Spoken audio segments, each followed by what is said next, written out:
Good evening, everybody. Welcome into this latest edition of the Attitude of Aggression Wrestling Podcast, the return of the Big Five Project. And this is a big one. Five. That's right. Five count. Who used to give that? Bundy used to do the five count. Didn't Big E do it as well for a while when he was a heel? I don't know. Me neither, but somebody was doing it. But anyway, welcome back into the Big Five Project. We, Tunney, have officially arrived. 1997. I want to ask you this right off the bat. Right. First, I mean, just straight out of the chute. It's like jumping on the nastiest bull you can find and grabbing your nuts in one hand and hoping for the best. Is this 1997? Is this the most important year in professional wrestling history? It's up there, right? It really is. We've been talking now for probably closer to 18 months, 12 to 18 months here on how the pieces are there. Like they're adding the pieces that they need that are going to be the greatest roster of all time for 4 or 5 years, and we're kind of here now.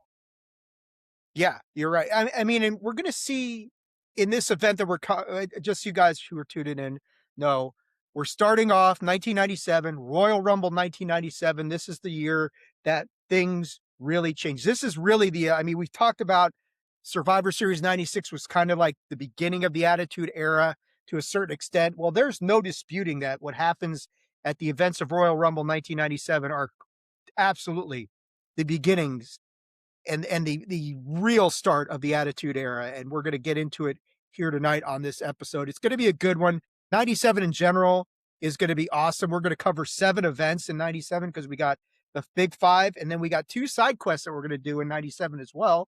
We got Canadian Stampede and Bad Blood. I'm just putting it out there for people right now so you know you're in for the next 7 episodes of the Big Five Project. But also, Tony, I got to say, man, thank you for being here. This is the 350th episode of the Attitude of Aggression Wrestling Podcast. And of course, that includes Unidentified History. That includes Game Gone Wrong and all that other stuff. But 350 episodes doesn't seem like that long ago we were doing 300. But, now all of a sudden, here we are, 350. I'm only 250 behind you. So there you go. And I was going to say something about that. So we just did 519 this week. Yeah, I know. But it's funny. I think you started like a month after us, maybe like 2014, right? We started in September. 2015. You were 2015. So you guys started before me, and then you kind of revamped, and then I came in. You caught up to us because we started doing Chair Shot Radio, and we were doing just the Frankie DeFalco show as DWI like once a month, and then we went back, and then Dave created this whole other huge thing with Patrick and started doing a whole bunch of other stuff on the sports side and the music side and the nerd side, and Attitude of Aggression wasn't as regular, but I mean, you'd probably be right there around 500 right now if it weren't for all of that stuff.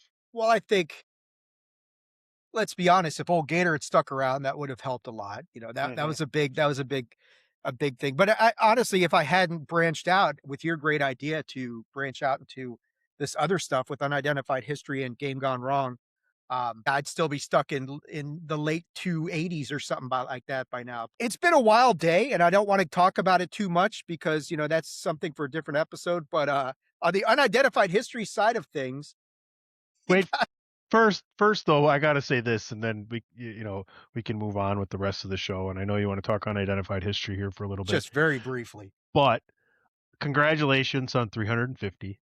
It's something that's very worth being congratulatory of. And when you texted me that the other day, I was like, I am so glad that you did a different episode, that I get to be on 350 in the meantime, because we were going to do this last week.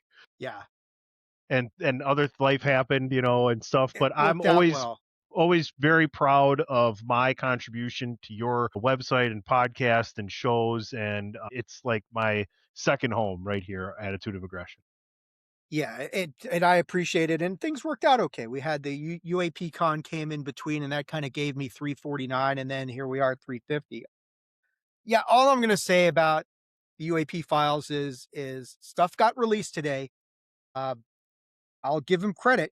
President Trump came through with some of this stuff. Now, is it world shaking to the core? No, I don't think so. I mean, some of the Apollo 17 stuff is very Very interesting. I don't know if you've looked They at any of wanted the stuff yet. secrets. I gave them secrets. Now they don't That's want any more secrets. I think more secrets are coming. Yeah, the stuff, I mean, NASA wasn't being upfront and forthright with us about not having any sort of a weird information. Go figure. Dave, I don't know if you subscribe to Mr. Beast on YouTube or not, but one of his latest, well, it's not one of his latest. You might have to scroll for it, but it's like bomb shelters. And the last one is the government bomb shelter inside like Mount Cheyenne or something. Yeah. Yeah, so it's worth, you would like search for it, watch the video. It's like 15, 18 minutes. It's really cool. At the end you get to see part of this and how they make them turn the camera off for different stuff.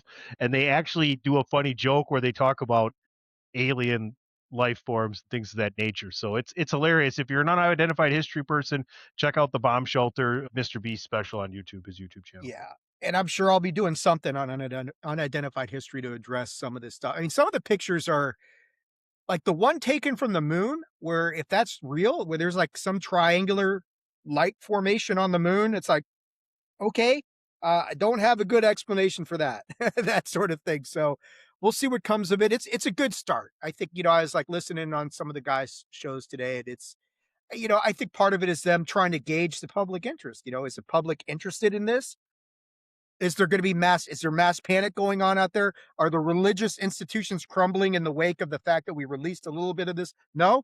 Okay, let's move on. Let's go. Let's give them a little bit more and give them a little bit more. And as long as they've got the power structure in place, then it should be fun. We're not here to talk that'll come on a different show, different episode of unidentified history. I'm sure that'll be coming up soon. But for this episode, though, we do have, we like to talk some of the current stuff that's going on. We do have a pretty big event coming up tomorrow. Backlash from Tampa. I assume DJ's not going, that sort of thing, because even though it's in Tampa, he's got his own stuff going on and that sort of thing. But let's kind of let me pull up the card here, Tony. Let's see what we got going on. And Matches. only 5 matches, yeah, and it's going to Five be in matches, back to Tampa. the 5 match. It's starting at 6 p.m. Eastern. You can tune into the Chair Shot YouTube channel at 5 p.m. Eastern. Myself and Christopher Platt will be doing a pre-show, just having a good old time. We might get some friends to stop by as well, so make sure you tune into that. Plug. Yeah, maybe I'm going to tune in. You never Maybe know what's Dave going to might happen. be there too. You never know what's going to happen. If you don't tune in, though, you are cursed. Cursed. You should be cursed if you don't tune in. Everybody tune in for the Chair Shot.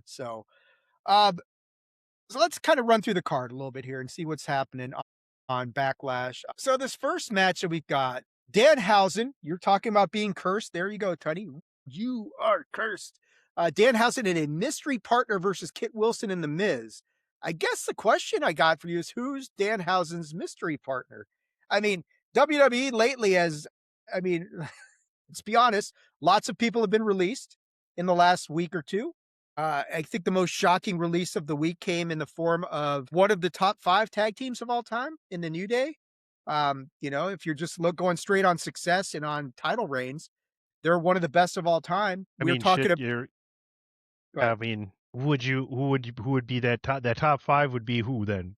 Edge and Christian, the Hardys, the Dudleys, Usos, and the New Day. I mean, if we're talking all time, I got to put the Road Warriors. WrestleMania era. Yeah. Yeah, I mean, it's tough to put the Legion of Doom in there because their success in WWE was pretty limited at that point. I mean, but like they were big during the WrestleMania era, is what I'm saying. Although, well, yeah, they won at were they 7, bigger they in the won early championship. '80s? Yeah. Yeah. When they became like the Triple Crown, I guess you can call it Right. the only Triple Crown champions, AWA, NWA, and WWF championships. But like from the era you're talking about, I mean, I think, you got to have the 3 teams that were in the big matches. Edge and Christian, Hardys, Dudleys are there. You got the Usos, the New Day. Maybe you slot the New Age Outlaws in there somewhere. I don't know. Not ahead of any of those, I don't think. Yeah, I would agree with you. But yeah, I mean, there's been a big purge of talent in WWE lately for a variety of reasons. I'll be the one to do it. Are they going to AEW? Was that an old picture or something? Mrs. Attitude, check it in. Mrs. Attitude is here. Good to see you, Mrs. Attitude. Gotta gotta let her know what's up. There you You're a go. saint for taking care of your husband, by the way. She is, What a pain in the ass he is. really. Happy early Mother's Day, Mrs. Attitude. Yes. Happy Mother's Day, early Mother's Day, Mrs. Attitude. I guess I gotta get you something. So, Well, yeah, you better. I better I better take care of that. Yeah, I don't what were you were talking about something about the cuts, right? Well, I was Before saying I'll be the she one to bring it up. distracted me. No, that's okay. That's fine. It's good.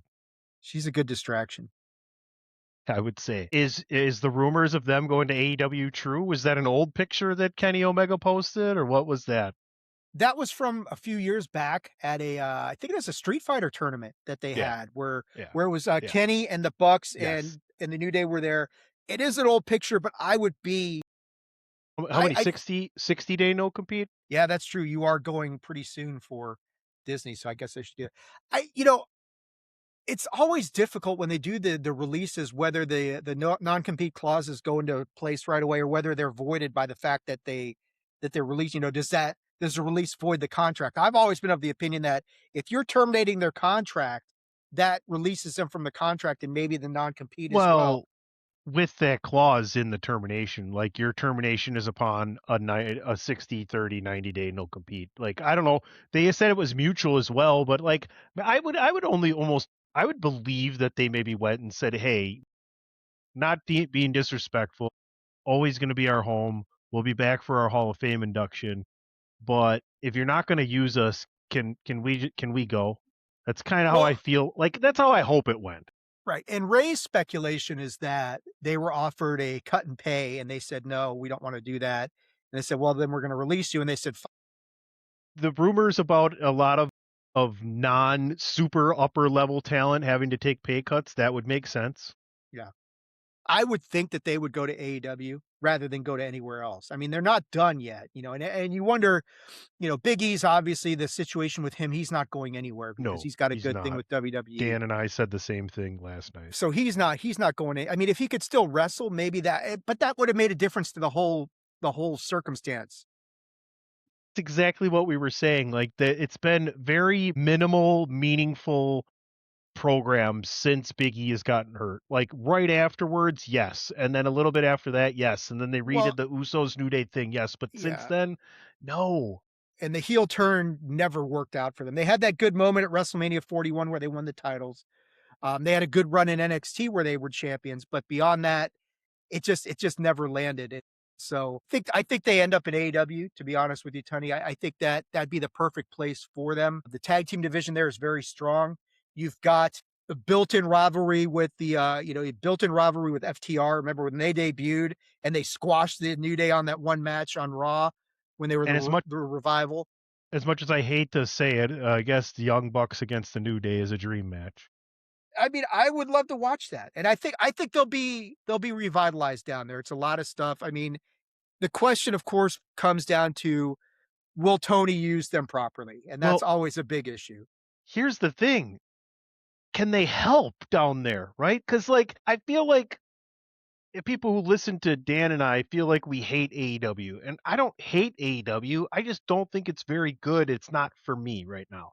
And when I say they can help, not everything needs helping. Not everything needs to be for me or esque or what we picture perfect professional wrestling, but ask any knowledgeable wrestling fan or someone who's been in the business, they are underachieving.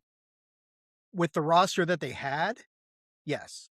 Now, I mean, and it's weird, when you look at the industry, kind of how the pendulum swings a little bit, where for a while there, everybody was wanting to go to WWE. Everybody was wanting to get out of their AEW contract. Rusev, Aleister Black, all these powerhouse Hobbs, all these guys made that exodus. And then they got to WWE, and WWE kind of ran into the same problem that AEW had. They had all these people, and they didn't really know what to do with them, and they didn't use them properly. And now you got a situation where sure they can go back to AEW, but well, has Tony learned anything? Has he learned how to properly manage his roster, how to make a good card? You've got all this talent, and if you got guys like the New Day going back, Aleister Black's not going back. Zelina, don't think she wants to go anywhere near AEW. So it's like if they migrate back there, what then happens? See, my thing though is the difference between WWE and AEW and why WWE can afford to bring back people, and even though they're going to leave again, like Aleister Black, right? Everybody was excited. They didn't do much, right? We talked about how the releases weren't really that impactful for a lot of people that weren't doing anything. Maybe they can go somewhere else and do something. But the difference, largely, when you go back and forth, is WWE goes and finds these people at a certain point in the year, bring them in, and see if they can rekindle it, i.e., a Cody, a Drew, et cetera, right? But if they don't, WWE has easy replacement for them. Ethan Page, Javon Evans, Sol Ricky Ruca, Saints, Ricky Saints, Fatal Attraction. What a fucking debut on the main roster, Fatal right? And Influence, Fatal Fatal Influence. Influence. Yeah. I'm fatally Yeah, attracted to Fatal Influence. How's they're that not sound? there were not boiling bunnies Yes, they're in buddies. They can bring SmackDown. out just pots of rabbits every fucking time. Here they Shit. come. Oh, you smell that burnt rabbit? It's got to be Fatal It's Attraction. gotta be Fatal Attraction, baby. Yeah, no shit. No, Wow. Fatal Influence, but and just it's brilliant there. But that just is a testament to HBK feeding Hunter and knowing exactly what one can give and one needs. Yeah. No, and the NXT influence is huge in WWE, right? The 3 guys who came up, Trick, Oba, Javon Evans have made a huge difference. You got Ethan Ethan Page and Page. Ricky Saints, like you're saying, How Fatal did you Influence. JC Jane really came knock it into out of the her park? own. I mean, and yeah, now you look at she's getting wins over Charlotte Flair. That's big for those guys to come up and just immediately. So Ruka's jumping in Becky's face, and it's not just Sports Illustrated saying it. It's everybody's. She is. Let's get back to the Backlash card and talk about it. So who's Danhausen going to get as his partner? I mean, I know who I'm hoping is going to be his partner. But I wanted to go to you first and say, who do you think is Danhausen's partner for this match? Who are you hoping? I'm hoping it's R-Truth because I've been wanting Truth and Danhausen to get together for a Well, while. how could they do that though? Because Truth and Priest still hold the tag titles. Well, that's true. So That's what I'm saying. I was hoping it was going to be them, but what that's not Dan and it. I have wanted from the beginning was Demonhausen, but Ooh. Uh, but Finn's so busy with the whole yeah, Judgment Day exactly, shit. exactly. So what I've heard is it's CM Punk, I, you know, friend, I, friend, because that's who brought him in. yeah, that would be cool. I mean, Punk gets back on the winning track with a pretty big squash of the Miz and Kit Wilson. I mean, I'm trying to Danhausen think. Danhausen calls, and he's put a post out on social media before too. He calls AJ Lee and CM Punk Friendhausen. Yeah, I mean, or maybe like it's Royce. Who's it? Royce Keys? Is that the Royce name he's Keys. going? He seems like he's going to more be involved with the Jacob Fatu storyline. Like they met each other in the back and they're longtime friends. So I think that'd be a great way to elevate Royce Keys to get him involved in what's going to happen. I know we're going to talk about that shortly. Yeah, I mean, whoever the mystery partner is going to be, I've heard, you've heard Royce Keys is somebody, Ricky Saints is somebody who's been mentioned. How did you like? Did Cody's you like? not got anything going on. Yeah, but you know what, Dave? Here's the crazy thing. In 2 weeks, we have a Saturday night's main event. And then the week after that, we have uh Clash, I believe, in Italy. And then a month after that, we have Night of Champions. And then we have another Saturday night's main event in MSG. And then the first weekend of August, it's SummerSlam. SummerSlam.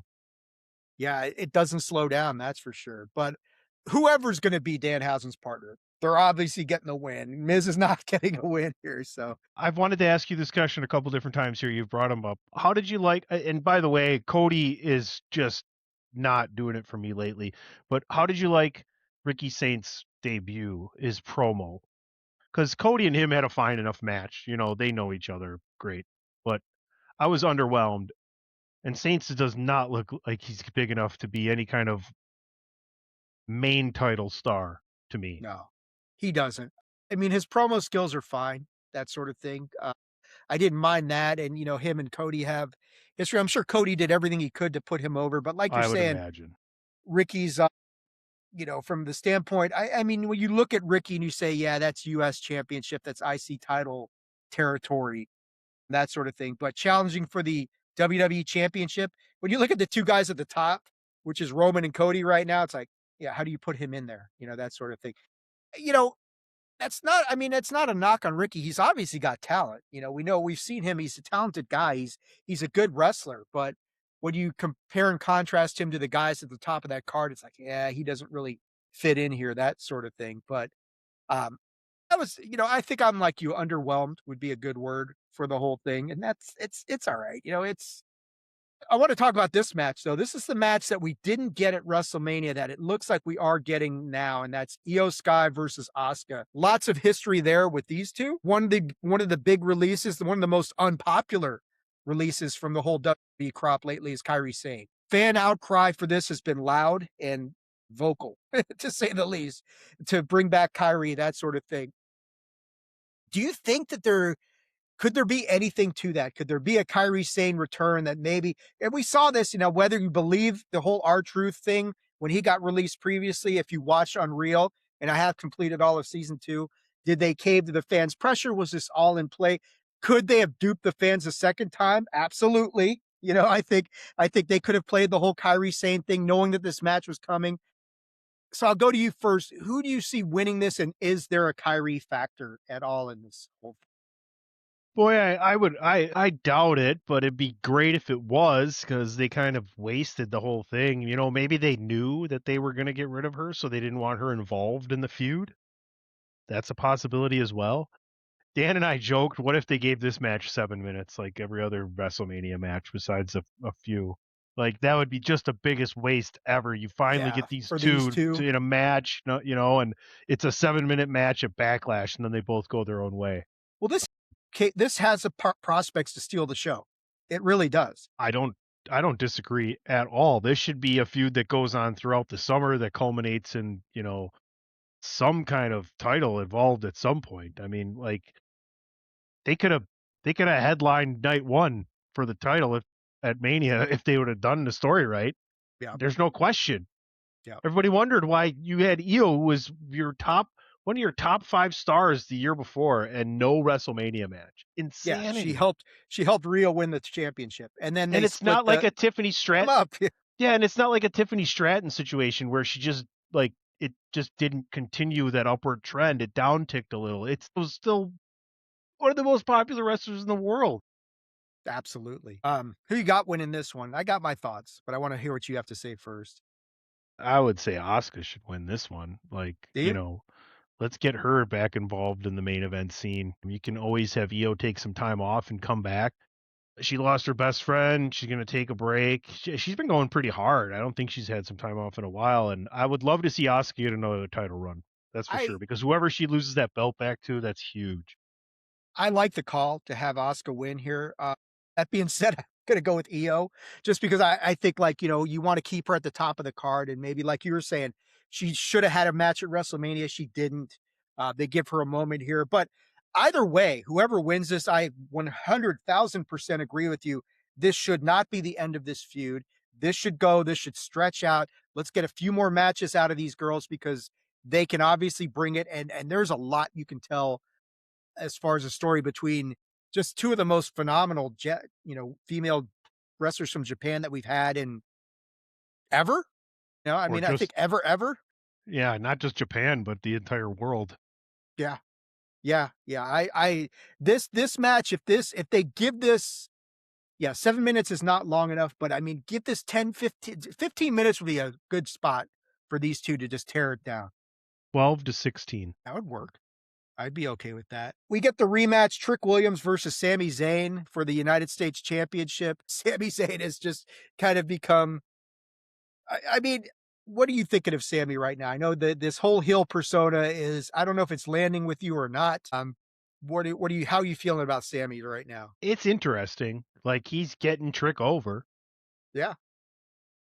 They knew he was going to get over, but you want to guarantee it. Put someone in a program with Sami Zayn and tell Sammy the way you want the crowd to react, and he's going to get him to do it. That interaction with Cody backstage was interesting. We're both good. No, we're not the same.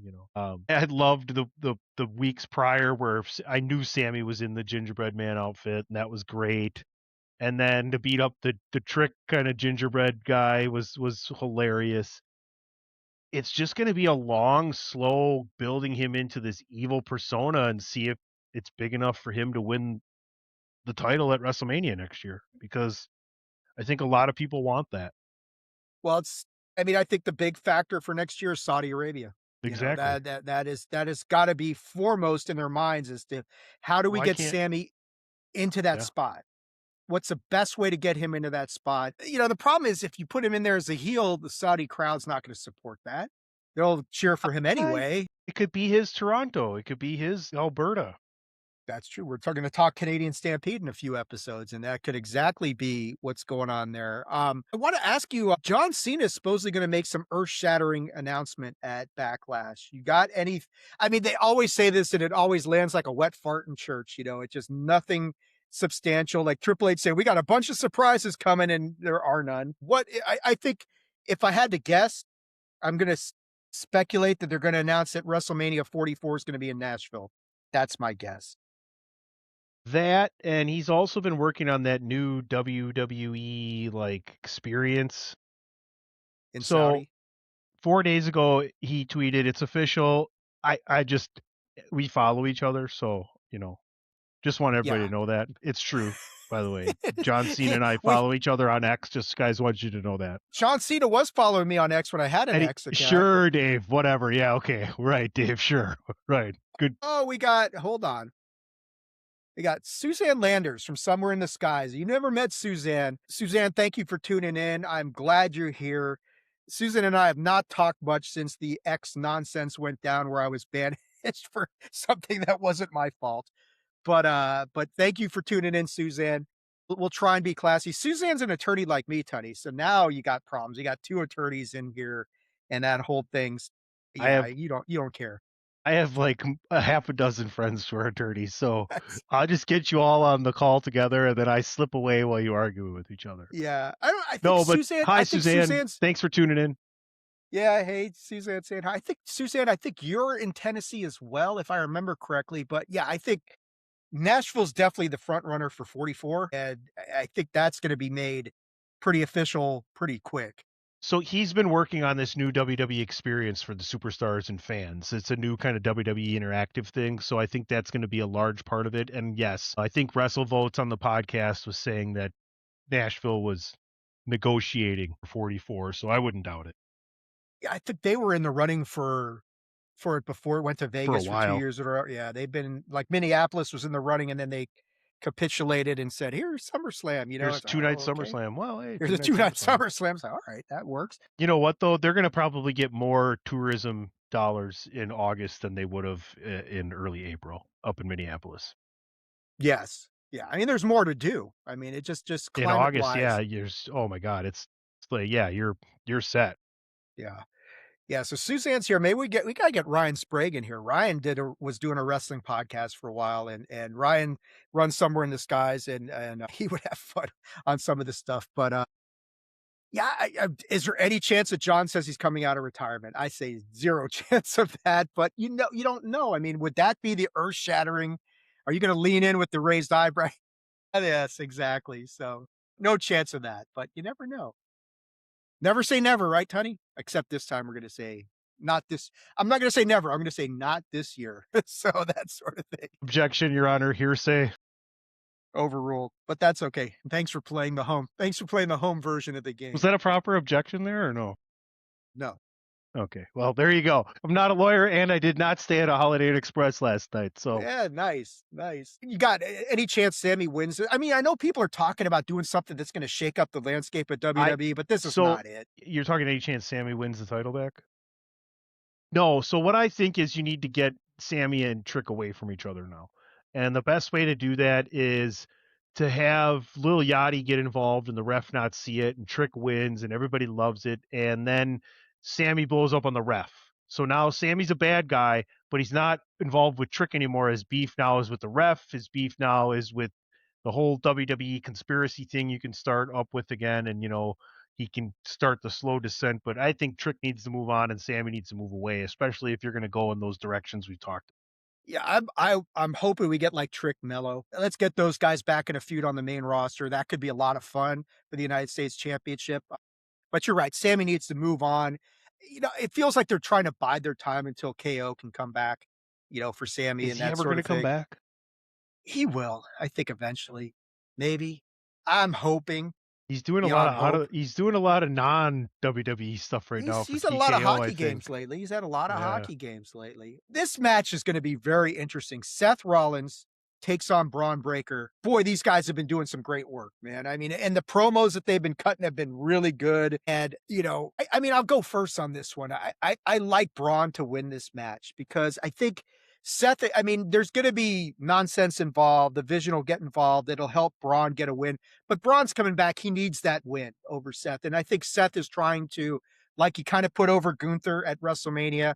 I think Seth is in a little bit of a Teflon mode right now where it doesn't matter. If he loses to Braun and it's bullshit, who cares? That sort of thing. So what do you got there going, Tunney? It's Dave here for a minute. Hopefully he comes back. Talking about Seth Rollins. I agree with him. I think Braun Breaker should win. And hopefully we get Dave back here. He's kinda frozen. I'll just keep going. I think Braun should win because I think Seth is the most Are we Teflon back? person. Yes, you're there. He's there. Is he there?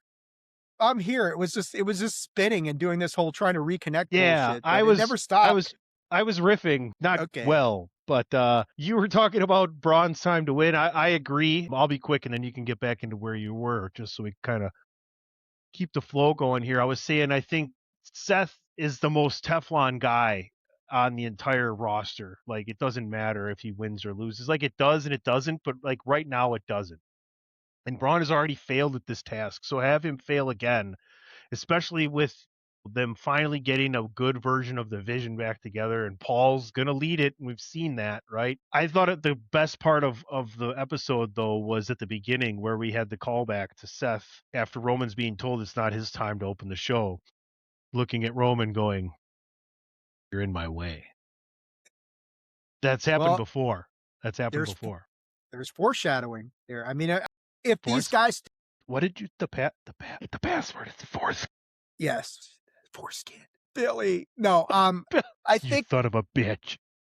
I think like I think like you were saying, like we were saying leading into WrestleMania that we think the plan was for Seth and Roman to go at Hmm. it. And I think if those guys stay healthy and can get to 43 in Saudi Arabia and they're in good shape, why wouldn't you go with Seth versus Roman? Have we gotten to the point where the first next possible time you have to do it because you may not like there we may not want to Yeah. realize it, guys, but like Roman and Seth are not going to be around forever, No. especially Roman. And Seth is not the he's healthy, but he's had a lot of wear and tear. Like these aren't, I think we take for granted the new age Hulk Hogan and Randy Savage. They're getting old. Yeah, Seth is healthy for now, healthy-ish, but he is he's always at risk to get hurt again. And whether it's work or not is another story, but I think, there's a lot of truth in what you say. Do they hedge their bet and hope that these guys stay healthy for another 9, 10, 11 months? Or do you pull the trigger, say like a 2-night SummerSlam and say, let's get them in the ring in Minneapolis and Well, put it on there? I think you can hold out for WrestleMania this next year, and then at that point, if you don't get it 2 years in a row, then you're like, okay, sometime it needs to be epic. I still think we're getting something else at SummerSlams. Okay. But I think we're on the same page. Braun wins this one and the vision gets solidified and then we go on from there. Yeah, I think Seth could take a break here for a little while, maybe. I mean, heal up a little bit, get a little bit more healthy, like you're saying, Mhm. and go in that direction. Let's talk the main event. Jacob Fatu versus our tribal chief, Roman Reigns. I mean, the promos have been fun. I'll say going into this whole thing, I think Jacob has shown that he's a better speaker than I thought he was, and he's held his own on these promos a little bit. I get tired of the no Jacob Fatu is all gas and no brakes. I get it, man. I get it. You know what I We don't. mean? Yeah, it's like I get it. This is a match like when Jacob first came into WWE and was tormenting everybody. This would have gone over a little bit better, I think. Right now, Jacob doesn't have that air of invincibility about him that he used to have. But that being said, I mean, if you want to shake up the world, this would be the place to do it in the most stunning fashion possible. But I don't see that happening. I mean, we're talking the tribal fucking chief here. So, So some other cuts, JC Mateo and Tongaloa. yeah, We haven't seen Tamatonga on TV since that happened. We have seen Toa Tonga with Solo. solo. If you really want to go back and have another bloodline feud this summer, you have Solo and Tulla cost Roman and Jacob's your new champion. And you're like, well, why did we give Roman the belt? Just to so he could lose it? Yep. Just so he could lose it to Jacob. And now how legitimate is Jacob? That's not Yeah, going to happen, but it should. It should happen. Why couldn't they go back and forth for the rest of the summer and Roman beats him at SummerSlam again for the title and we go on our merry way? And now look how elevated Jacob is. At the same time, I see Roman winning. I see Jacob becoming a part of the bloodline. I'm not sure what story they have with the bloodline now yeah. because I thought they were going to do the whole Solo thing, but it doesn't look like they can do that without another side of the family.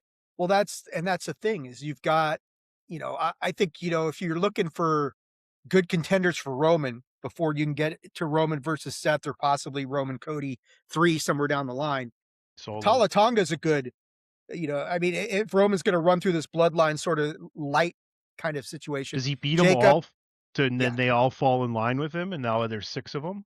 That's a I, possibility. you know, I think I don't want to see them do this whole bloodline and bloodline 2.0, wolf pack, black and Well, red sort of situation didn't Roman again. say we're like this, we need to be like this, and maybe Yes. beating these guys one by one? Okay, you know what? He got his title shot. Now he fell in line. Do you want a title shot? Fine, but Well, I then you got mean, to fall in line. And now there's 6 of them. and if you look at like this last week, Solo and Tala, basically saying Jacob Fatu's a dead man, that sort of thing. And so Red do herring, they align with Roman, Jimmy maybe J's, Tala, and Solo, and then Jacob's like you're saying the odd man out that trying to that could fight be through it. this, and then eventually just says, if you can't beat him, join him, like that sort of thing. I don't know, but I Or or is there new bloodline blood coming in? who's left that they haven't brought in. Zilla. Yeah, Zilla. That's There's a couple other people they could reach out to that are part of it, but haven't been around for a while. I don't know how old they would be or not. Why weren't you invited? You said when Dave put out the invite in the Big Five chat, Ray, you're nobody the only one. responded. You put 100 on it as if you were going to be here. Where are you? Yeah, Ray.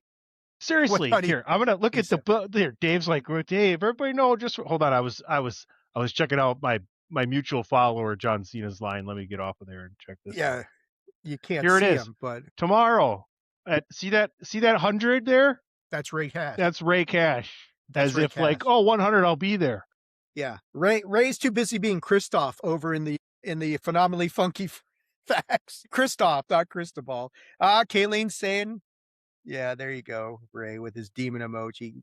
Kayleen saying, "Hey Ray." Yeah, no, Christoph from that Truman Show. That's because Ray is Sure, I got he's it. Yeah, back yeah, behind the yep, scenes. You can't yeah. see Ray, but Ed there's like Harris, Ed Harris, right?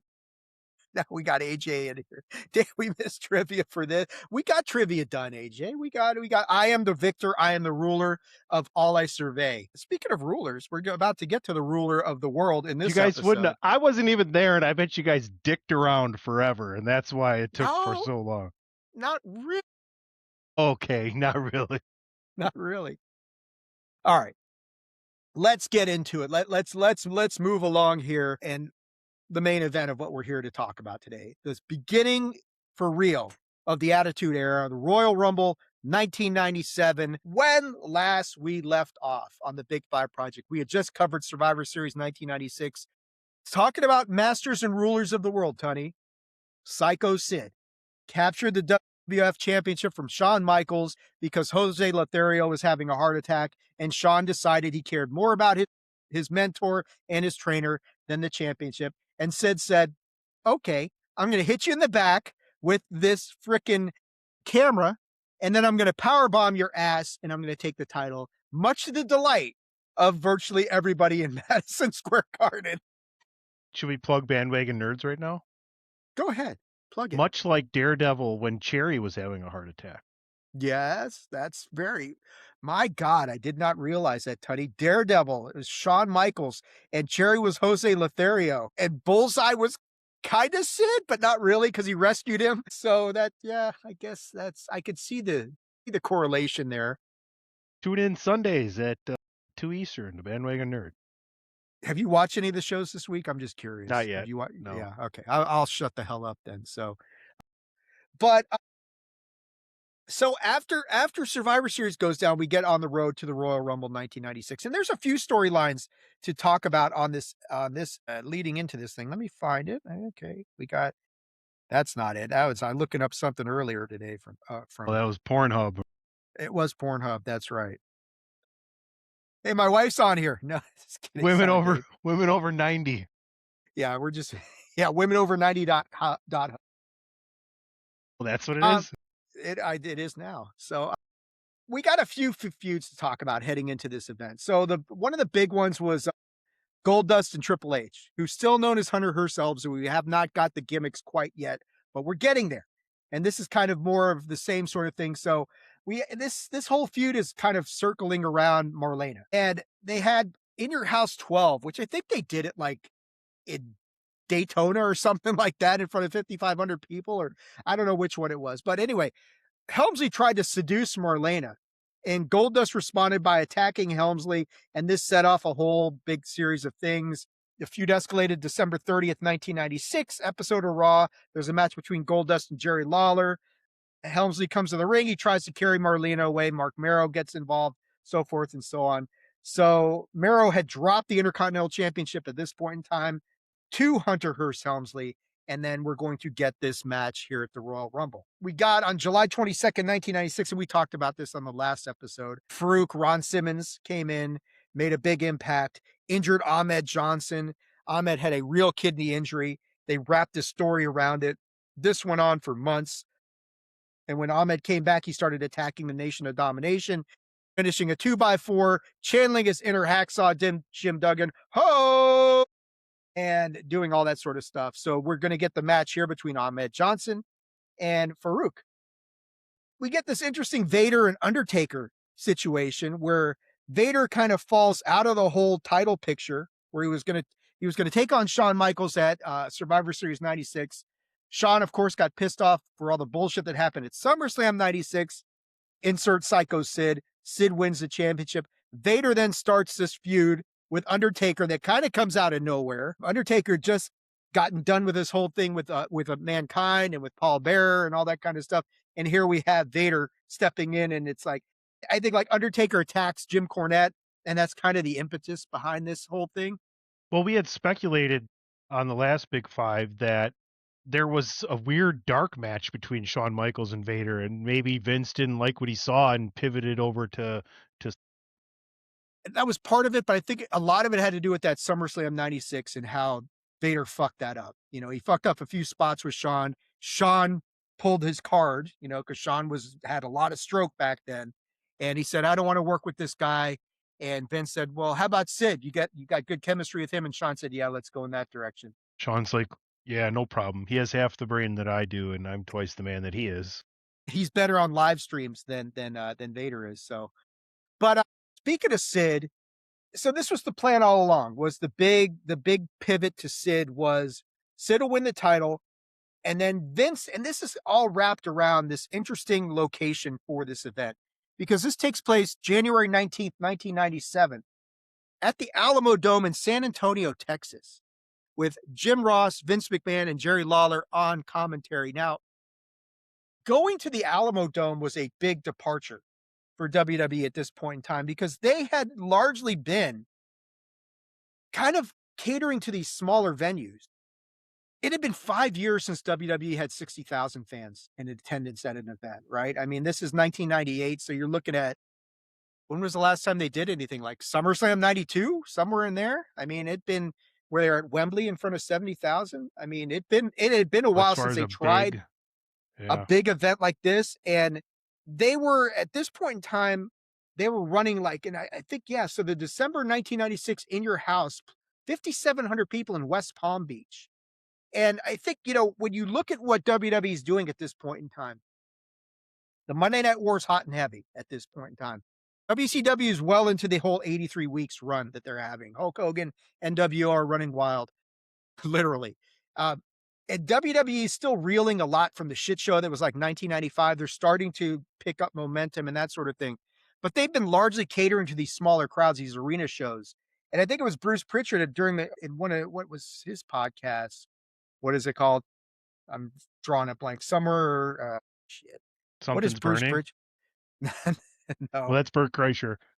Oh, something to Some wrestle with, Pop. something to wrestle with. Yeah, something to wrestle with. I can't. Yeah, I'm drawing a blank on that. He had talked about how they wanted to do a big event, and they weren't even looking to sell this event out, Tony, but they just wanted to be in a bigger venue and pack as many people as they could get in there to show the world that hey, we can still draw a big crowd. So they booked this event at the Alamodome, saying, "Let's see how many people we can actually pack into this whole thing." And you know, and they were selling it around a couple of things.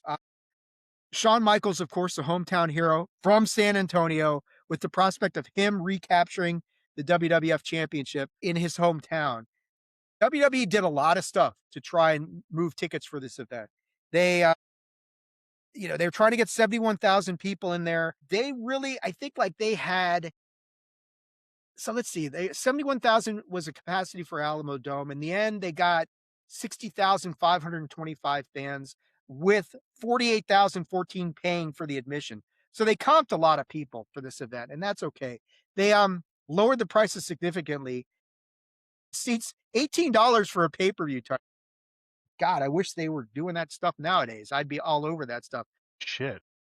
They were offering like prices as low as $5 to $7 through coupons at like participating Taco Bell restaurants. It's like, damn. What is this? Quiznos sub? Just bring any coupon in for $1 Yeah, off. exactly. We accept anything. So, like the Wrestling Observer, this is Dave Meltzer, of course, but this is back before Meltzer was a complete AEW sellout, was recording this stuff. They were saying that, yeah, it's still a dumbass, but they had about 28,000 people about 5 days before the pay per view. And then they did the whole Taco Bell promotion. And this got quite a few more people in there, about 20,000 more paid. And then they filled in the rest with comp sort of tickets. So, whatever the case is, when you're talking a month earlier, they get 5,700 people in West Palm Beach.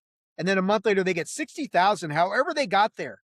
You know, AEW fans out there love to talk about, what was it, All In a couple years ago in Wembley and all the people. It's like, yeah, they had a lot of comping of going on there, 2-for-1 deals and all sorts of shit like that.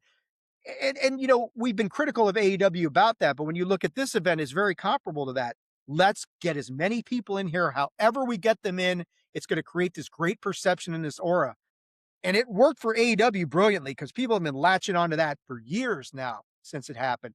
And here, this is a big moment for WWE because this kind of signifies that they were on the road back. You got 60,000 people for this event, and yeah, when you watch this match back, the Royal Rumble 1997 event, the aesthetics of everything look great. Sitting there watching this thing like, yeah, this event looks phenomenal, to steal from phenomenal AJB. But your thoughts about the kind of the attendance and just what they did to get that many people in here and really create the perception that we can still draw a big crowd in WWE in 1997. They got a stacked roster right now, to be honest with you. I mean, they do really do. You got Brett and Steve and Take and Vader and Sycho Sid and Shawn Michaels and Ahmed Johnson and Farouk and The Rock Hunter, and Hunter and Goldust, and I mean they're really solid. It's funny you were talking about all of the event and gathering and making it a spectacle, and something bigger than your regular ones. And I think about, you brought up AEW, but at the time it's WCW, and it made me immediately think of like Road Wild and Sturgis, where they had all the bikes and just the giant gathering, and it was a Saturday night pay-per-view. And I specifically remember being at home watching it, and I was like, this is so cool. And instead of cheering, all the bikes would rev. Even though you were this big ass, badass professional wrestler, 5 or 6 of these guys were going to kick your ass in the crowd. You know what I yeah, mean? So it was right. one of the coolest events. I don't know. We'll have to touch on that at the very least when we get to. I think that's in '97 as well, too. But if I remember correctly, but yeah, definitely an event. Definitely something like you said they hadn't had in what almost 5 years. Yeah, it had Four been and a a half while. years, SummerSlam '92, right? Right. I mean, and like you raised Sturgis, which is a good example, but even on those lines, I mean, WCW wasn't exactly packing in stadiums and stuff like that. Arenas, yeah, no problem. Not that was not an issue, but they weren't doing a ton of stadium shows yet either. So The thing about it, though, the difference between like AEW fans want to talk about that, WCW, and then when they eventually started going hot and heavy together, and WWE, they were selling out arenas every week. Yeah, Like they right. had 1,000 people at their TV show every week, Yeah. And during the heart of the Monday Night War, that was universal. I mean, both organizations were just packing people in every every week, and week. we're not there yet, but we're getting really, really close Both now. both companies getting high fours and low fives every Yeah, week. yeah, yeah, exactly. I mean, we are on the cusp of that. I mean, Sixes this and is sixes and sevens on big weeks, by the way. That's insane to remember that. well, yeah, Raw and Nitro are doing big numbers like in '98 and that sort of thing when you really get down to where this stuff takes hold. But I mean, this is the beginning stages of all this stuff right now. Tuddy, who's in the dark match? I know there's a dark match and there's an interesting person in this match, I My believe. goodness, there's like you want the free for all match? Because Sure. there's two dark matches and then there's a Okay. free for all.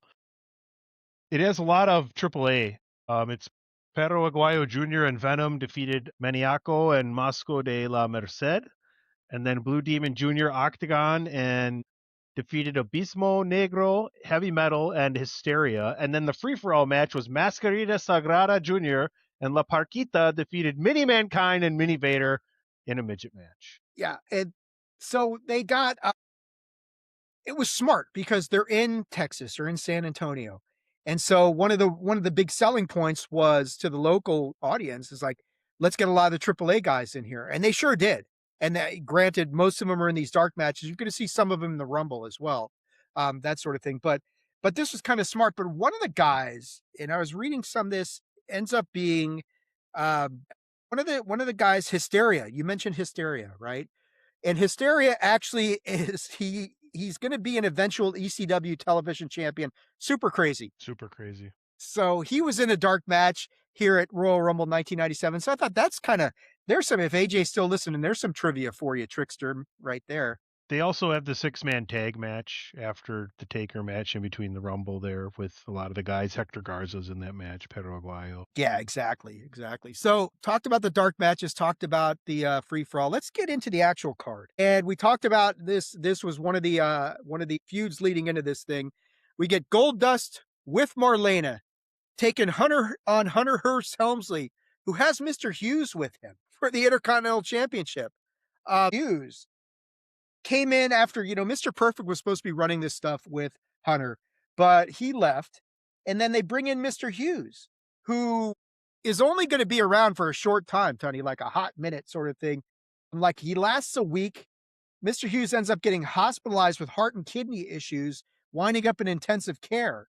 Now he's going to recover, but as he goes away in this one, he's there with Hunter at this match, but when he goes away, by the next time we see Hunter Hearst Helmsley, he's got somebody new by his side who's going to become massively important for the Attitude Era, for Degeneration X, and for the Hall of Fame. And would you like to hazard a guess as to who that's going to be? It's China, everybody. It's China. It is Joni Mr. Lauer, yes. Mr. Hughes is almost like the catalyst of like getting away from Hunter Hearst Helmsley into Triple H, and it's Yes. hilarious. I don't know if they meant it to work out that like it did, No, I but you're think they right. meant to have him have Mr. Hughes, and then He got then they. sick. The story is that that he went to Vince and was like, "Hey, what if my heater was no one can touch her? It's going to be Yeah. great." Yeah. And boy, man, China makes, yeah. I mean, like you're talking about China as one of the catalysts for the Attitude Era. Absolutely. Because you'd never seen anything like her before. I mean, she was just, and I get it when she comes in. Let's be honest, there's no doubt in anybody's mind that she's on the juice and a lot of it. That I think that's indisputable. But at the same time, you had never seen a female wrestler like China.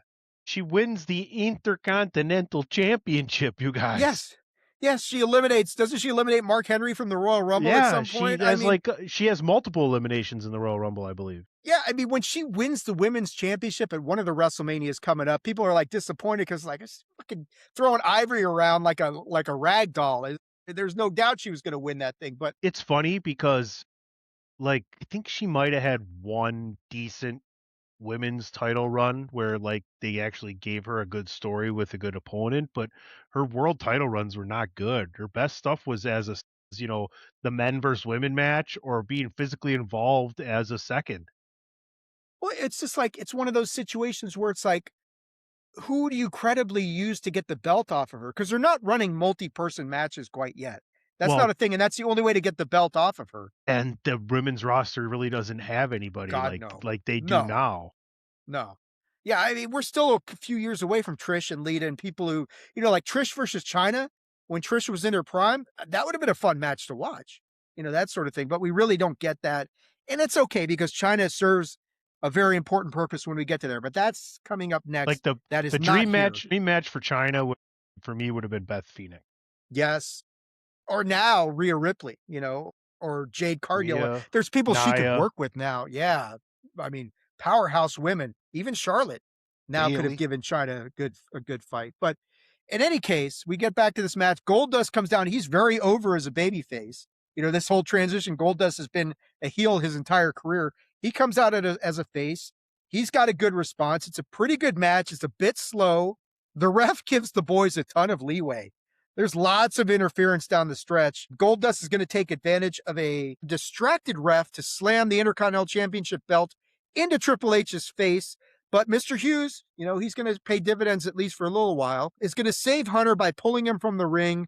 Hunter then takes advantage of a distracted Goldust by hitting with a clothesline and the pedigree, and Hunter Hearst Helmsley retains the Intercontinental Championship. So again, we're still not quite, he's still Hunter Hearst Helmsley at this point, not Triple H, but we're getting awfully close to him being Triple H at this point. And that's still the situation here. It's like you said earlier, this roster is stacked. It's very deep. It's got a lot of talent. It's got a lot more talent than it used to have, but we're still a gimmick or two away from where they need to be. And Hunter Hearst Helmsley is one of the best examples. He's that whole blue blood sort of thing is starting to strip away a little bit, but he's still got that air of pompous bullshit going on. This match is a good example of that. Yeah, Hunter retains the championship here through nefarious means. Shout out to that show. We'll have another one of these days. I'm sure. I look forward to it. But what do you think of this match with Hunter retaining the championship by beating Goldust? I think you can't go wrong with Hunter and Dustin, especially when they've been given, a lot of leeway to do what they wanted to do in this match. It's really fun creatively. And like you said, you can see the mannerisms starting to change. Like it's not so uber sophisticated, the nuances of Hunter Hearst Helmsley anymore. It's, you know, that Mr. Hughes being around is a big change, honestly. But it's fun to see Gold Dust like that too, because it get a little foreshadowing. Like him and Booker is like my favorite time with him in Yeah. WWE, and Yeah. he's got to go away and come back for that. I think still that's like 2000 ish, but no, just a really good match on this card. Yeah. And like you're saying, I mean, some of like Hunter's getting away from the whole polo persona and starting to feel more rugby at this point in time. I mean, that's the best analogy I can come up with. That's But pretty good. he's That's pretty yeah, good. he's not wearing the polo outfits anymore. He looks more like, he's not quite Triple H, but he's moving in that direction. This match is kind of just another step on that evolution of where we're gonna go. So a solid match. I like the fact that the ref just let them get away with a lot of shit. Evolution of where we're gonna go. Look at You don't you, almost think I watch wrestling or something like that. I mean, you it's son of a biscuit. Your Honor, I object. this one's I'm going to sustain this one, Mr. Tunney. This guy, he's leading his witness. It's his witness. He's still leading him. So. He's leading a horse to water, Your Honor. All right. Farouk with the Nation of Domination takes on Ahmed Johnson, which we talked about the background for this. This has been a long time coming ever since Farouk took out Ahmed and damaged his kidney. And really kind of that whole kidney injury that Ahmed sustained really kind of submarines because he was doing pretty well. He's never the same after that injury, to be honest with you. I mean, yeah, he sabotaged himself a little bit, but this had a lot to do with it. This match, it's an okay match, I thought, but it resolves very little in the grand scheme of this whole thing. They do a good job as far as like playing into Ahmed's vulnerability as Farouk targets that damaged kidney. And the guys both attack each other with foreign objects. The ref, the ref lets that go. So we got a really liberal group of referees here on this event. He lets that go though until the Nation of Domination gets involved, and this causes a disqualification. Ahmed's going to get the last laugh as he hits one of the Nation members, I don't remember who, with the Pearl River plunge through a table. So nothing really gets resolved here. You get Farouk getting disqualified because these guys are doing everything they can to get themselves disqualified. The ref doesn't go for it, but then we get multiple people involved, and that's can't cross that line. You hit him in the head with a chair, that's okay. You hit him in the nuts with a chair, that's okay. It's 3-on-1. You're out of here. Disqualification. The chair shot is okay, Dave, by the way. The chair shot is okay, even in matches or for Better broadcasting. than okay. Yeah, better than okay.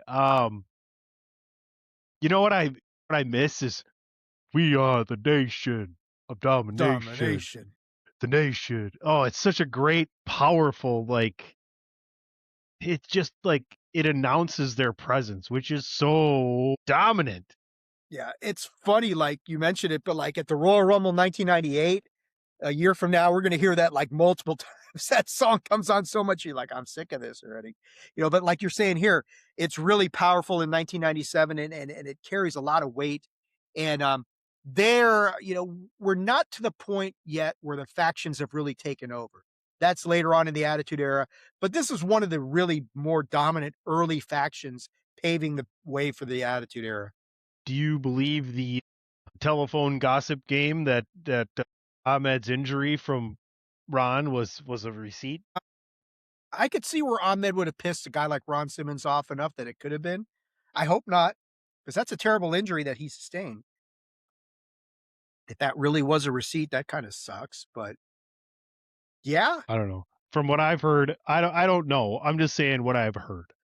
And it's kind Ahmed of like the Johnson. Hogan Macho Man WrestleMania 9 Well, thing, right? no, I don't know about that. This is more of like Ahmed Johnson deserved everything he got because he was horrible. That's what I heard. He was not a good person. Well, not a good coworker. We'll put it that way. I don't know anything about him personally, but yeah, if he got a receipt for something, he probably did something to deserve it. And I'm You not would hope. You would judging. hope not. You would I'm hope not not. But judging. I'm not saying this is for certain. I'm just saying this is what I've heard. yeah, I I don't know, man. I think there's certainly some credibility to that because of just like you're saying, the kind of guy that Ahmed was. He ruffled the wrong feathers. Ron Simmons has always been kind of a team player. That's why he's been around forever. That's why he works so well with a guy like Bradshaw. That's why he's the first African American world heavyweight champion. Because Ron Damn. Simmons was, yeah, exactly. Damn. All right. We talked about this match earlier. Not a whole lot of build to this whole situation with Vader and Undertaker. But I got to say, this is a really good match with two of the best big men in history going at it. It's Paul Bearer's, his emergence in this match is going to be what changes everything because Undertaker he's going to take the time to leap onto Vader as Vader's laid out in this whole thing and he's out on the ring barrier when this whole thing happens. And Vader's going to move and Undertaker crashes chest first into the barrier.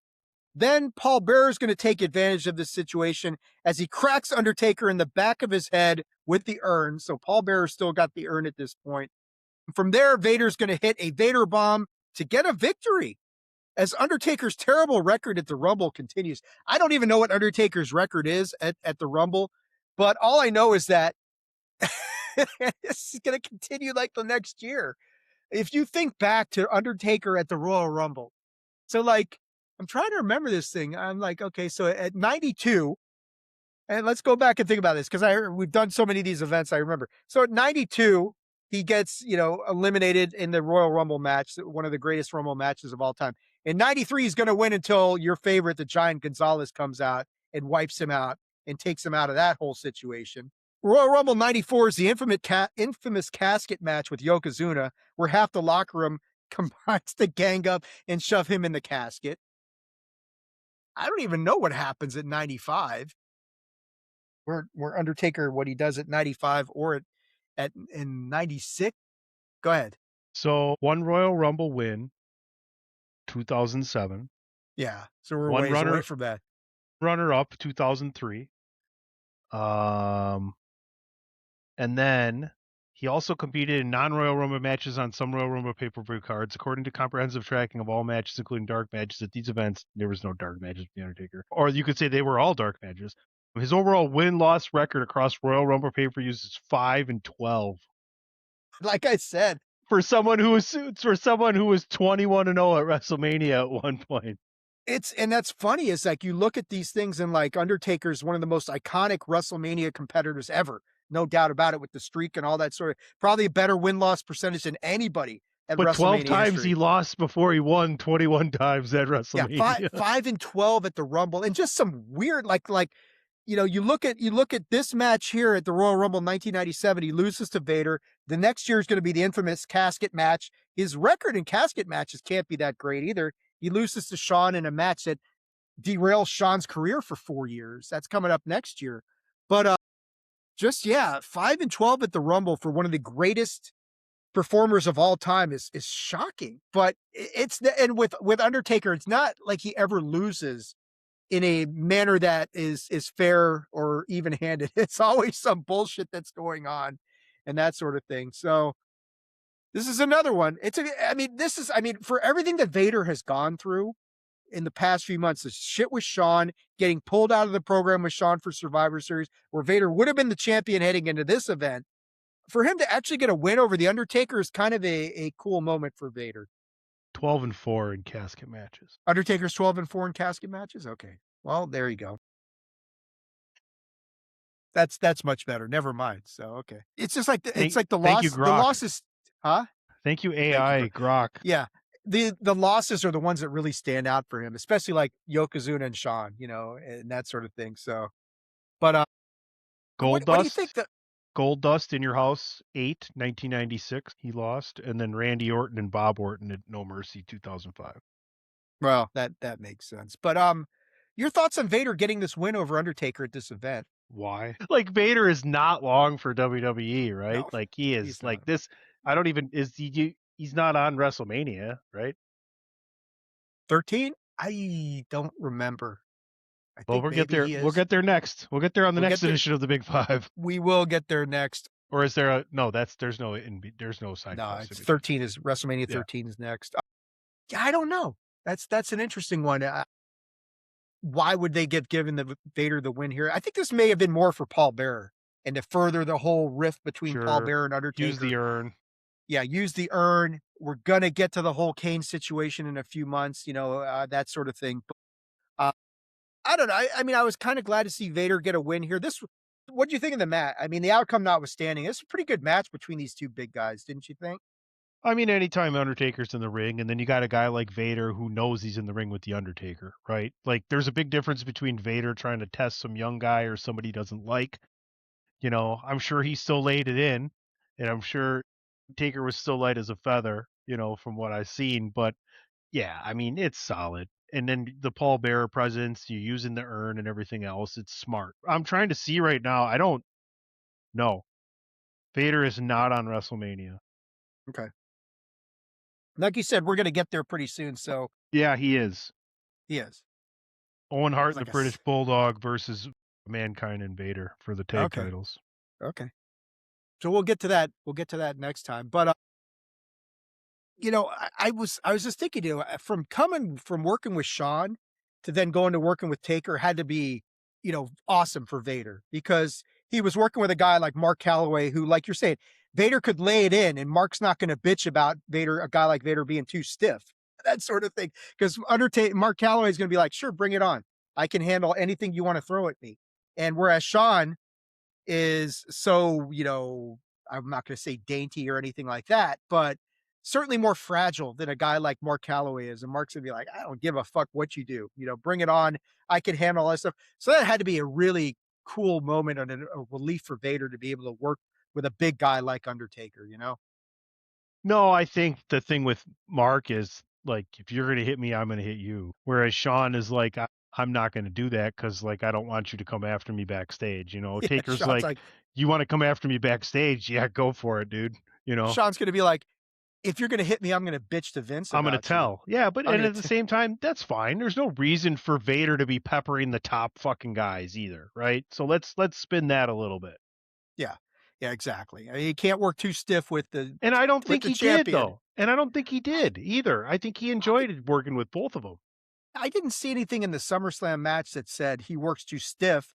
I Mm-mm. mean, in general, is gonna be stiff because of how big he is, it just No, kinda but I goes seen with him and Shawn, him being more delicate than usual. delicate flower, that's Vader for Now, you I right don't there. see him being in the right spot that Shawn wants him to be in, though, but Right. there There's a few nonetheless, a there's few a of those difference spots there. that he just Yeah. didn't miss. Alright. Um, you mentioned it earlier, there's a six-man tag team match here where you've got, the AAA guys in this whole situation.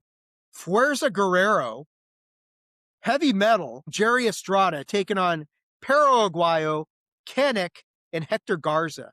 So there's a lot of lineage in this match, right, Tony? I mean, we got Guerreros, we got Estradas, we got Aguayo, we got Garzas. This is like a who's who of AAA and family lineage here. Maybe not the guys you're most familiar with. I thought, for all the AAA guys to get them in here to get in front of the San Antonio fans, it's a decent match from these AAA guys. The problem is Vince, because Vince can't keep the names of anybody straight. And it gets comical, but it's not at the same time. But yeah, Vince is all over the place with this fucking match. It's like, come on, man, just shut up. You're, go I'm ahead. so glad you brought that up because the next thing that needs to happen is Vince not being on commentary. We're getting there. We are very close to that, I know Tony. we are. And we've talked about all these things. The pieces getting moved to where they need to be, the Rubik's Cube getting completed. And one of those major things to happen is to bring Vincent Kennedy McMahon out from behind the announce table and into the back. And by the time we get to the end of 1997, he's very much not at the announce table and Survivor Series. is very much in a completely different role. And it changes everything. I mean, it really changes everything on that night. That's coming up in a few episodes. Bob, we have not forgotten you. You'll be here for Survivor Series Ooh, 97. Some guy named Winnie the Pooh, I that heard he's sort of kind of thing. smart. He's kind of a genius.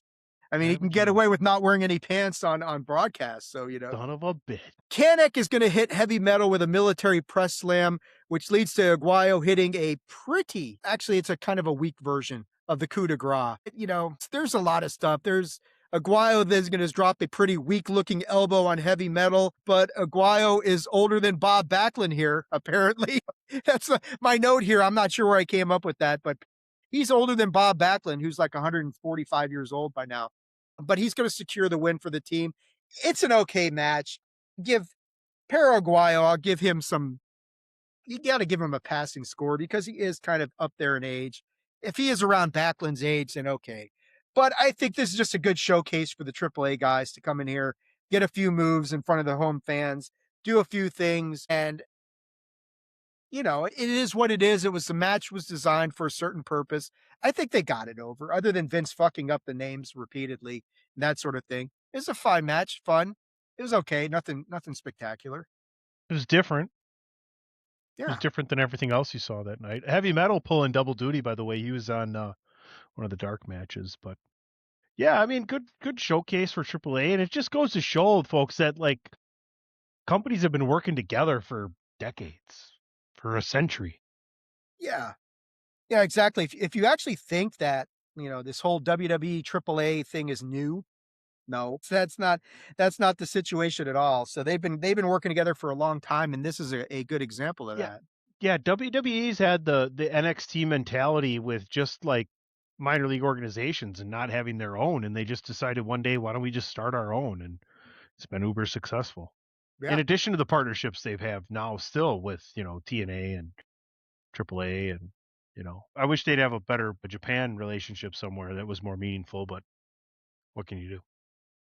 Well, yeah. I mean, AEW's got their whole thing with NJPW. I'd love to see WWE do more. I'm with you. They Well, need. I mean, there's been rumors New for Japan years about. New Japan ain't that great anyway right now. I'd rather see them be like hook up with Noah again or something because they've done stuff in the past with them.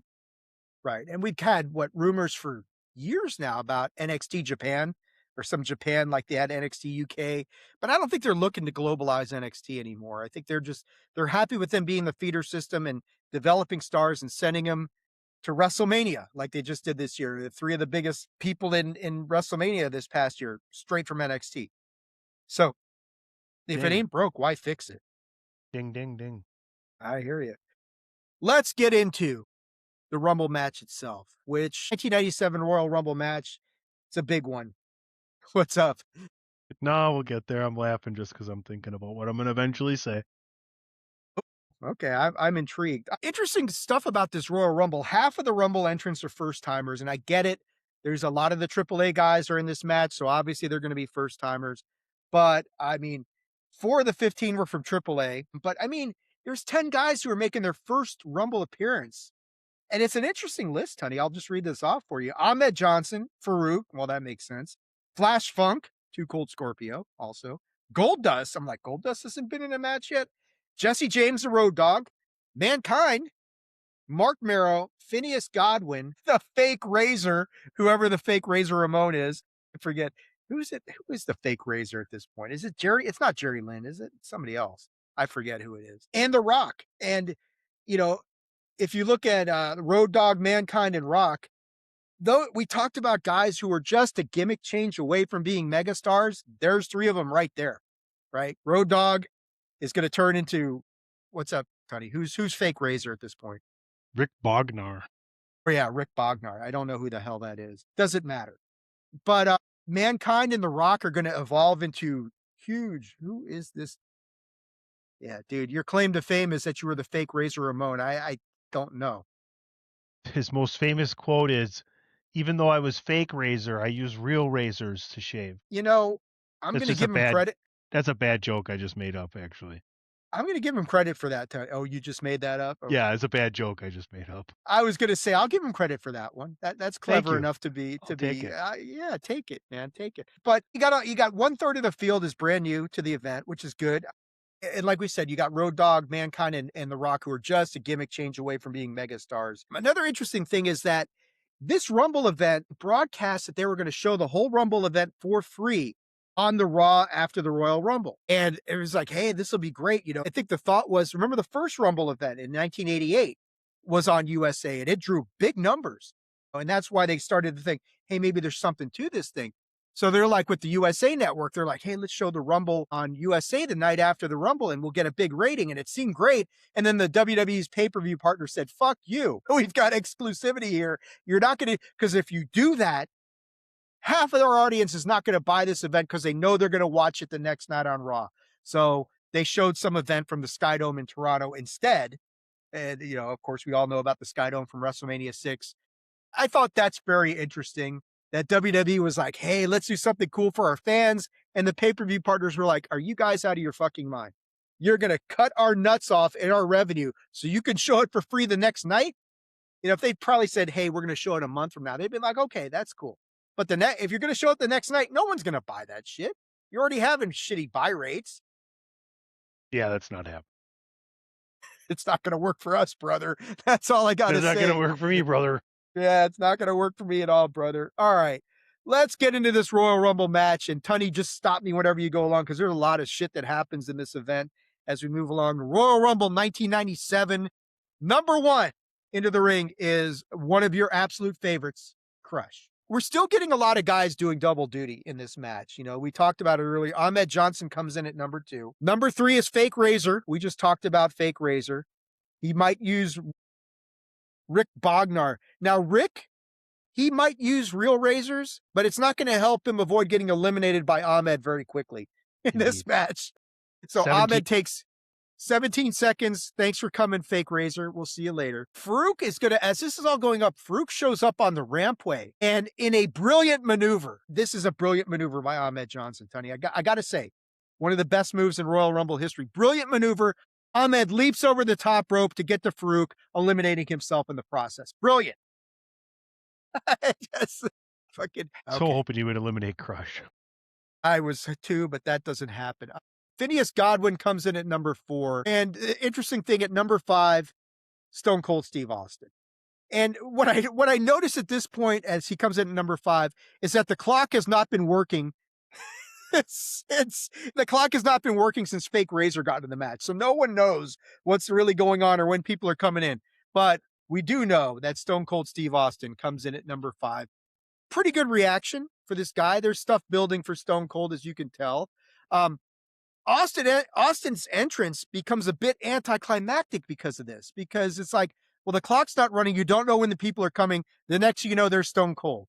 This should be a much bigger moment than it is because this is the guy who's going to win the Rumble eventually, as we're going to talk about through very nefarious means, as we will discover. Extremely. Extremely nefarious means. But Austin's entrance, I felt, was a bit anticlimactic because the clock's not running. So the crowd isn't counting down. No one knows what's going on.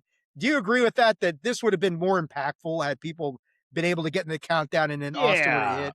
I mean, they're still the best, still the best video production out there, right? Quality, et cetera, but they're not anywhere near where they're going to be and soon. Yeah, it's going to become a much bigger event, like you're saying, very soon. So, but I mean, the whole countdown thing becomes such a big part of the Rumble, and they kind of get robbed of this whole thing here. But Stone Cold gets in. He's accidentally, I say accidentally, hits Crush with a flying clothesline as he and Crush try to double team Phineas. Phineas is then going to dump Crush over the top rope. Austin immediately hits Phineas with the stunner, bad mouths him, and flings his ass out of the match. And this becomes a very iconic thing because the clock starts working at this point. So it's almost like, did they fuck him over? And then the clock just kind of magically comes back on here. And this clock is going to become a big deal because from here we get some of the more iconic moments in Royal Rumble history, right? Because Bart Gunn comes in at number 6. Austin is then going to reverse an Irish whip attempt and flings Bart face first into the ropes. He then hits him with a clothesline to eliminate him. Austin then does some push-ups and does this iconic looking at his watch pose in one of the corners. So this is one of the most iconic moments in Rumble history, right? I mean, everybody talks about a few years ago where Brock ran through the first Royal Rumble 2020, right? Where Brock ran through all these people until Drew and Ricochet got in there. But this is where it all starts. Austin starts looking at the watch. He's doing all this sort of stuff. Jake Roberts comes in at number 7. The British Bulldog comes in at number 8. As Davey heads to the ring, Jake sets Austin up for the DDT, but Austin is going to reverse this, and he basically backdrops Jake out of the match. So Jake's out of here. So not only did Austin 316 say, I just whipped your ass at King of the Ring, Austin 316 says, I just eliminated your ass from the Royal Rumble, Jake. Thanks for coming. You thumped your Bible. Go drink some more Mad Dog in the back. You're done. So that's fun stuff. Who's number 9? Paroth, one of the, I think it's one of the AAA guys, right? Okay. At number 10 is the Sultan.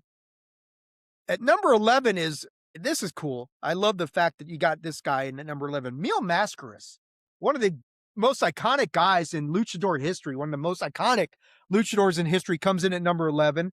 So he's got a Royal Rumble appearance here. Triple H comes in, Hunter Hearst Helmsley, let me get it correctly, comes in at number 12, pinky raised and everything. Bulldog is going to clothesline the Sultan out of the match at this point.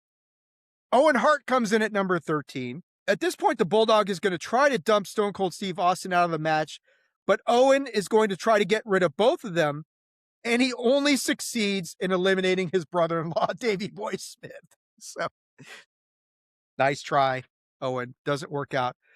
14 is Goldust, so he's pulling double duty. At 15, Cybernetico. So we get another of the AAA guys into the match. So we're at the halfway point right now. So Tunney, at the halfway point of the 97 Royal Rumble, not a whole lot is happening at this point other than Austin is in there making a name for himself. A lot of the big names haven't hit the ring yet. You're kind of waiting for the whole Bret Hart situation to evolve. Your thoughts about it here at the halfway point of the Rumble? Yeah, they're kind of doing the whole AAA thing after the hot start for Austin, and when we get into the 20s, we're going to start seeing coming hot and heavy. But yeah, Austin is on his way to double-digit eliminations tonight. He's going to set a record for eliminations from a Rumble winner in this match. So that's, like you said, that's a big, he's going to get like double digits eliminations, and he's actually going to win 10. I know like Roman's got the record, but I don't think he won. No, he didn't win that year. That was the year No. Batista won. Roman set the Yeah. record, but Yeah, Batista won. Kane has a bunch of years that he Yeah. set a big, number up, and he never won. So Right. 16 is Mark Merrow. He comes in. We got some of the AAA action. Paroth is going to clothesline Cybernetico out of the Rumble. Neil Mascaras then dumps Paroth out of over the top rope. Mascaras then leaps off the top rope to the ring floor for an axe handle on Paroth. Of course, he eliminates himself in the process. So that's Que two estupido. guys. Que estúpido. So that's two guys who have eliminated themselves from this match. And I mean, it's one thing for Ahmed to do it, but Mil Mascaras, one of the most iconic, one of the most legendary performers in luchador history. Now, obviously, he doesn't do a lot of rumbles. I mean, Yeah, is this well, I equivalent to mean, Macho Man it's not going for a the elbow on it's not a Yoko in difficult '93? it's not a difficult concept to grasp, Jerry. You see Yeah, that cemetery over there? People are dying to get in. yeah, don't leap from the top rope. Don't go over the top rope to the What? floor. You'll be okay. Yeah, imagine it's like early to mid '90s WCW. You know, if you throw your opponent over the top rope, it's a DQ. Yeah. Hey, Wait, Randy, no, wait. This is the opposite. This is the opposite. Randy, Sorry. there's no pinfalls in the Royal Rumble. Why are you hitting the elbow on Yokozuna, Randy? Why are we doing this? Who goes for the pin in a Royal Rumble? What are we doing here? Well, exactly. Goldust is going to clothesline Hunter Hearst Helmsley out of the match, so there's a little bit of revenge for Goldust from what happened earlier. At number 17 is the Latin Lover. Boy. Exactly, the Latin Lover. Victor Okay, Manuel Resendez Ruiz. that's right. It's a lot easier to say Latin Lover, I think. That's probably why they went with that. Owen is going to clothesline Goldust in the back of the head to eliminate him. At number 18 is Farouk. He's back in the match, or he's coming into the match after causing Ahmed to eliminate himself earlier. Farouk officially gets in the match. The Latin Lover is going to rush at Farouk, who is going to duck under and backdrop the Latin Lover out of the match. Thanks for coming, Latin Lover. We'll see you later. Ahmed Johnson then returns to the ring at this point with his 2x4. No Hacksaw Jim Duggan to be found. Starts beating the holy hell out of Farouk. In his haste to escape, Farouk eliminates himself. So there's number third guy who's going to eliminate himself. Ahmed stalks the nation with the 2x4. Mark Merrow and Owen are locked up with each other. Did we not send out a memo for the rules this year? I guess not, because that's three okay. guys. It looks like the email didn't send. I'm sorry. Yeah. So Merrow and Austin are locked up with each other. Merrow and Owen are locked up with each other. Austin is going to sneak up, dumps both guys out of the ring, leaving Stone Cold all alone in the ring at this point in time. So here we are, 18 guys in the match. Austin's the only one left standing. So it's looking good for the Rattlesnake at this point in time. He's not quite the Rattlesnake yet, but he's still looking good here. Number 19 is a very familiar foe for Steve Austin. It's Savio Vega. By God, it's Kwang. K-Wang. K-Wang's back. By God, it's K-Wang. Stay away from the Dippin' Dots. Stay away from the Wang. I mean the K-Wang. So yeah, stay away from the Wanger. Is that Patrick O'Dowd witnessing a Wang? Yeah, K-Wang. Hey, Wang, what's with the photos? It's a parking lot. Come on, let's get going here. So hashtag thank you, Savio Vega. Yeah, thank you, Savio. Austin survives an onslaught by Vega, including getting hit with the spinning heel kick. Austin is going to hit Vega with a stun gun type of maneuver, and Austin then clotheslines Savio Vega out of the match. Savio is now gone from this whole situation. He's gone from the the Royal Rumble. Number 20 is Jesse James, who will soon be known as the Road Dogg. Austin tosses the Road Dogg over the top.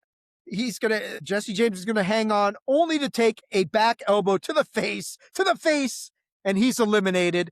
And then at number 21 is this Royal Rumble match. It may not be the greatest of all time, but there are some really iconic moments in this Royal Rumble match. And at number 21 is one of them when Bret Hart hits the ring, and Austin's this is the famous reaction that Austin has where Bret comes out. He's all holding his head like, fuck, I've been through 20 guys, and this motherfucker is coming out at number 21. And man, as these guys are going at it, one of the funniest fucking moments in the Royal Rumble. At number 22, Jerry Lawler gets up from commentary and gets in here. Bret has locked Steve Austin in the sharpshooter in the early moments of this thing. So Bret is going to break the sharpshooter, and he's got Austin in, and he slugs Jerry over the top rope with a huge uppercut. So there you go, Jerry Lawler. I love this whole sequence so well because Jerry Lawler obviously still issues with Bret Hart. I don't think that ever really goes away. He's going to jump into the ring. Bret's got Austin in the sharpshooter. He says, fuck that. Let me slug your ass out of here. So Jerry Lawler, thanks for playing. We'll see you later. Another guy who didn't read the rules of the Royal Rumble. Bret Hart's putting Steve Austin in a sharpshooter. I get we're foreshadowing historic moments, but but Yeah. He's not even if he taps out, it doesn't matter, Brett, but great whatever. spot though. Great spot. It's all their interaction, those In 2 all, guys clashing yeah, at the I mean, I'm joking, by the way. A great spot. no, it was an awesome spot. I get what I mean, yeah, but I mean, it was just it's so cool to watch those guys go at it because I mean, and it's just from Survivor Series '96, the match that we talked about, to this moment in Rumble '97, to everything that happens after the Rumble that leads to WrestleMania 13.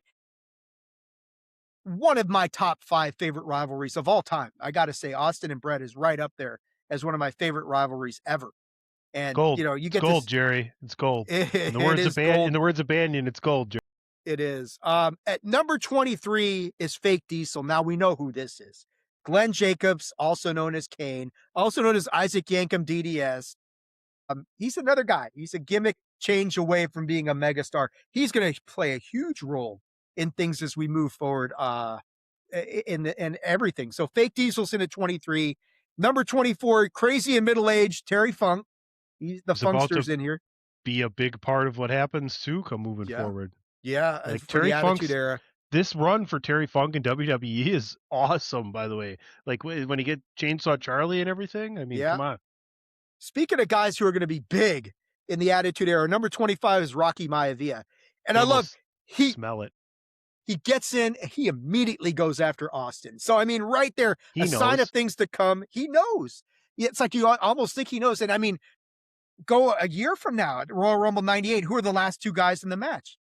The Rock and Stone Cold Steve Austin. So this is just the beginning of so much greatness that is coming down the line. It's just magnificent. And you get to see, you see enough of it here that you go, this is one of those things you look at it in hindsight. As it's happening in 97, you don't really realize what you're watching. You look back at it in hindsight, oh yeah. You can see so much of the great stuff that's happened. Maivia going right after Austin in this match is a sign of that. Number 26 is Mankind. So I mean, And we've got so much. here comes the glue.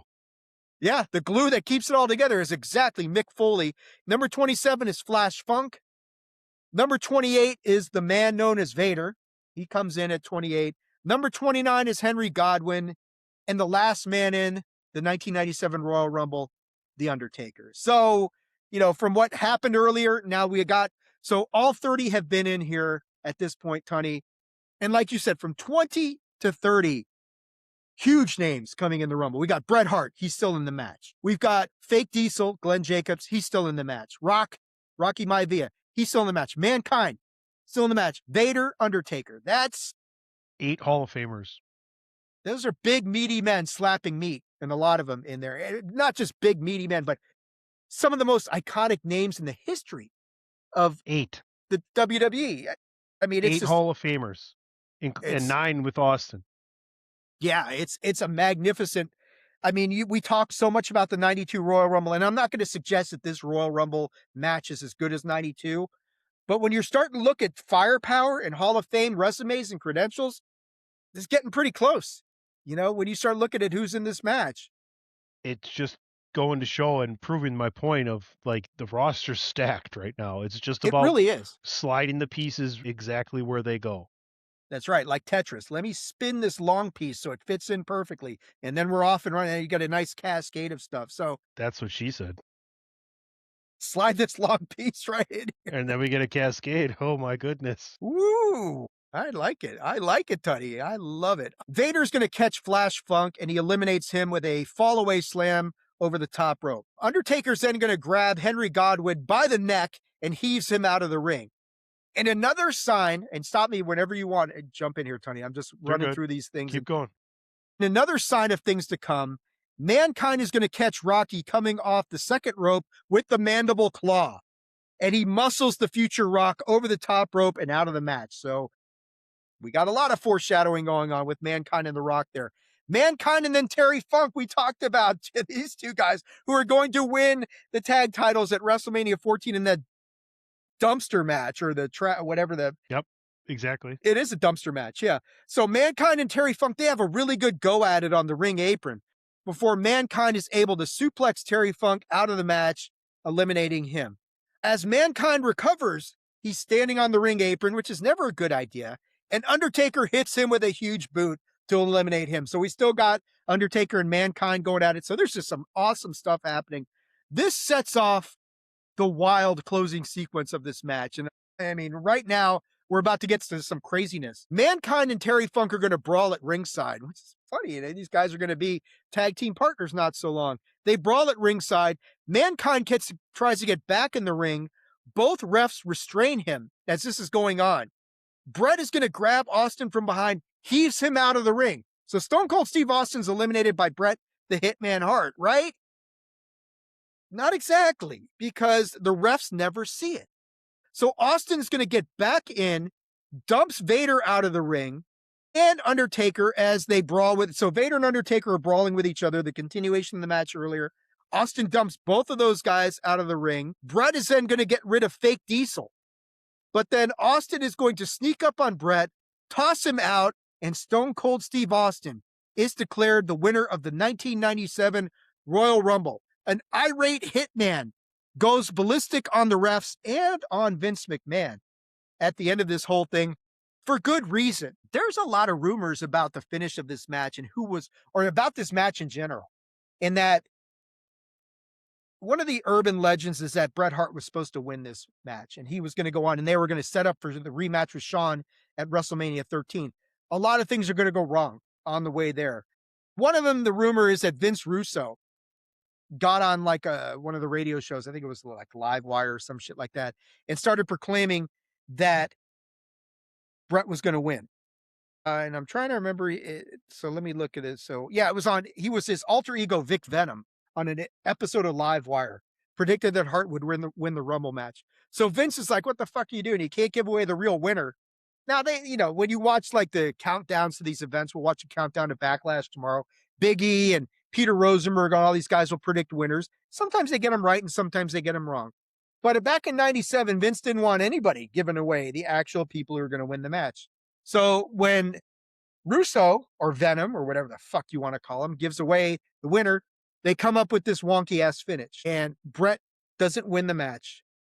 Austin is declared the winner. All sorts of problems with this. And we will talk about, let me ask you this right now. Do you want to talk about the aftermath of this on this episode, or do you want to talk it as to the lead into WrestleMania 13? Thinking it makes more sense here because the whole fallout of the Rumble is so important as to what happens. Well, we'll cross that bridge when we get to it. But your thoughts on the end of this match? Austin wins the Royal Rumble under very dubious circumstances. Tunney's all choked up about it. Just left a bad taste in his mouth, guys. I mean, he's just upset. Give me your thoughts, Tunney. The end of this match, I thought this Royal Rumble match was one of the better ones, probably the best one that we've had since 1992. And Steve Austin wins his first Royal Rumble. What a sorry, I'm just losing it over here. What a super fun finish, by the way. And I had forgotten about this finish. And when I remembered it, Roger Clemens style, misremembering, it's so apropos that he doesn't win another Royal Rumble in the future that he should, and Vince wins a Royal Rumble, right? So they kind of balance out.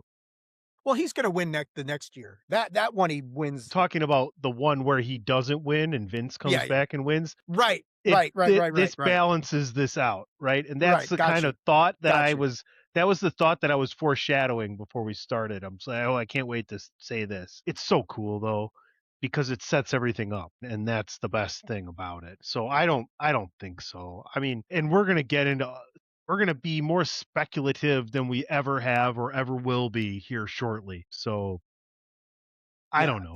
All I know is that at the end of the day, Stone Cold Steve Austin was your winner, and it was a super cool kind of finish that you really didn't see. Yeah, no, I mean, we've seen some weird stuff, double like Bret and Lex Luger with the double goes both guys hitting, but you had never seen something like this. And it's weird in like a match where we talked about three guys eliminate themselves because they don't know the rules or whatever the case is.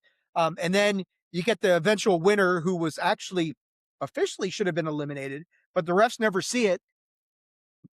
This whole thing. And then as crazy as that finishes, the stuff that happens in the next couple weeks is even more wild as to how we get to the point where it's not Austin who gets the title shot, even though he wins the Rumble.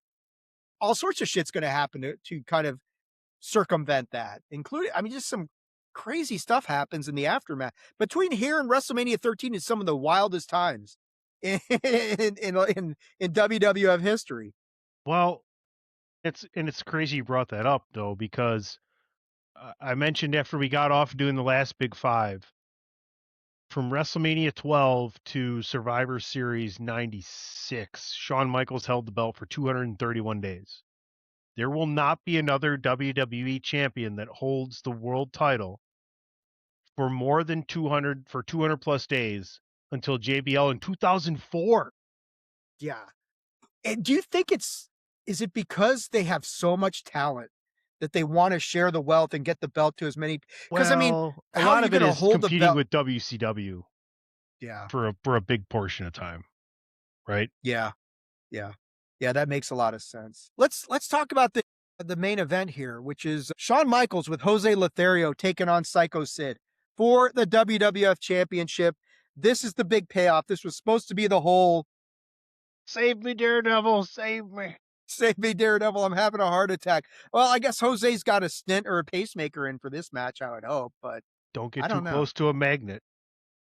That's true. So this is the big payoff to this whole thing where Shawn Michaels in his hometown of San Antonio, Texas, taking on Sycho Sid. I thought it's a good match, but there's something, and I don't know if you caught this on the broadcast, but there's some fucking dude who's whistling during the whole match that you can hear on the broadcast, and this really ruined a lot of this. I Who turned it is this down. mother I turned it dude? down. I'm like, who is this motherfucker? Why do I hear? I mean, Nowadays they could make it so you couldn't hear that. right, but they couldn't do that here, and it's No. very distracting, and it's I'm very surprised loud. like they didn't send someone out to Yeah, to beat the shit out of him, that would have been good. remove said person peacefully. Remove Peace forcefully. peacefully, Dave. Peacefully, I'm sorry. Peacefully. I was thinking forcefully. No, no, no, no. Peacefully. Got it. I'm with you. I'm with you. I feel you, bro. The crowd's electric for Shawn Michaels, obviously. You know, this is his hometown. Alamodome goes absolutely crazy for Shawn. Sid has the match won after powerbombing Shawn on the ring floor. And then he hits him with a huge choke slam in the ring. But of course, the ref has been knocked out. So we've got some of the chicanery that happened in the match at Madison Square Garden is reversed here. So If the I had ref's a knocked out. nickel, if I had a nickel for every time. Yeah. So Shawn is able to kick out by the time the second ref runs to the ring to make the count. Sid abuses that second ref, and then Shawn is going to take advantage of this situation by crushing a video camera into Sid's back. There's the big payback. And then his chest. Sid survives this, but can't survive sweet chin music. Shawn Michaels recaptures the WWF Championship. And I mean, it all makes sense in the end, right, Tunney? I mean, this makes sense. Shawn recapturing the belt in San Antonio, setting off the weird, wild chain of events that we're about to get into, heading into WrestleMania 13. Your thoughts on Shawn Michaels recapturing the WWF Championship in a match that was really similar, but just the other side of the coin from the match in Survivor Series 1996? Just fine. I mean, it's Royal Rumble, it's not WrestleMania, so I'm okay with that. It's about to get crazy, man. It's It about to really get is. crazy. I'm so happy we're here because this is like one of the last calms before like a 5-year storm, which is so it's an epic odyssey we're about to go on, right? It It's gets amazing. wild. It gets wild. And it gets wild right after this. So Yeah, and some of the main people that we're talking about in this episode are nowhere to be found very shortly. But a lot of the main people are going to be big storytellers. I don't know. It was a good match. It was fun. It was fun to see Sid at probably getting close to the end of his prime, or at least his prime usage. yeah, yeah.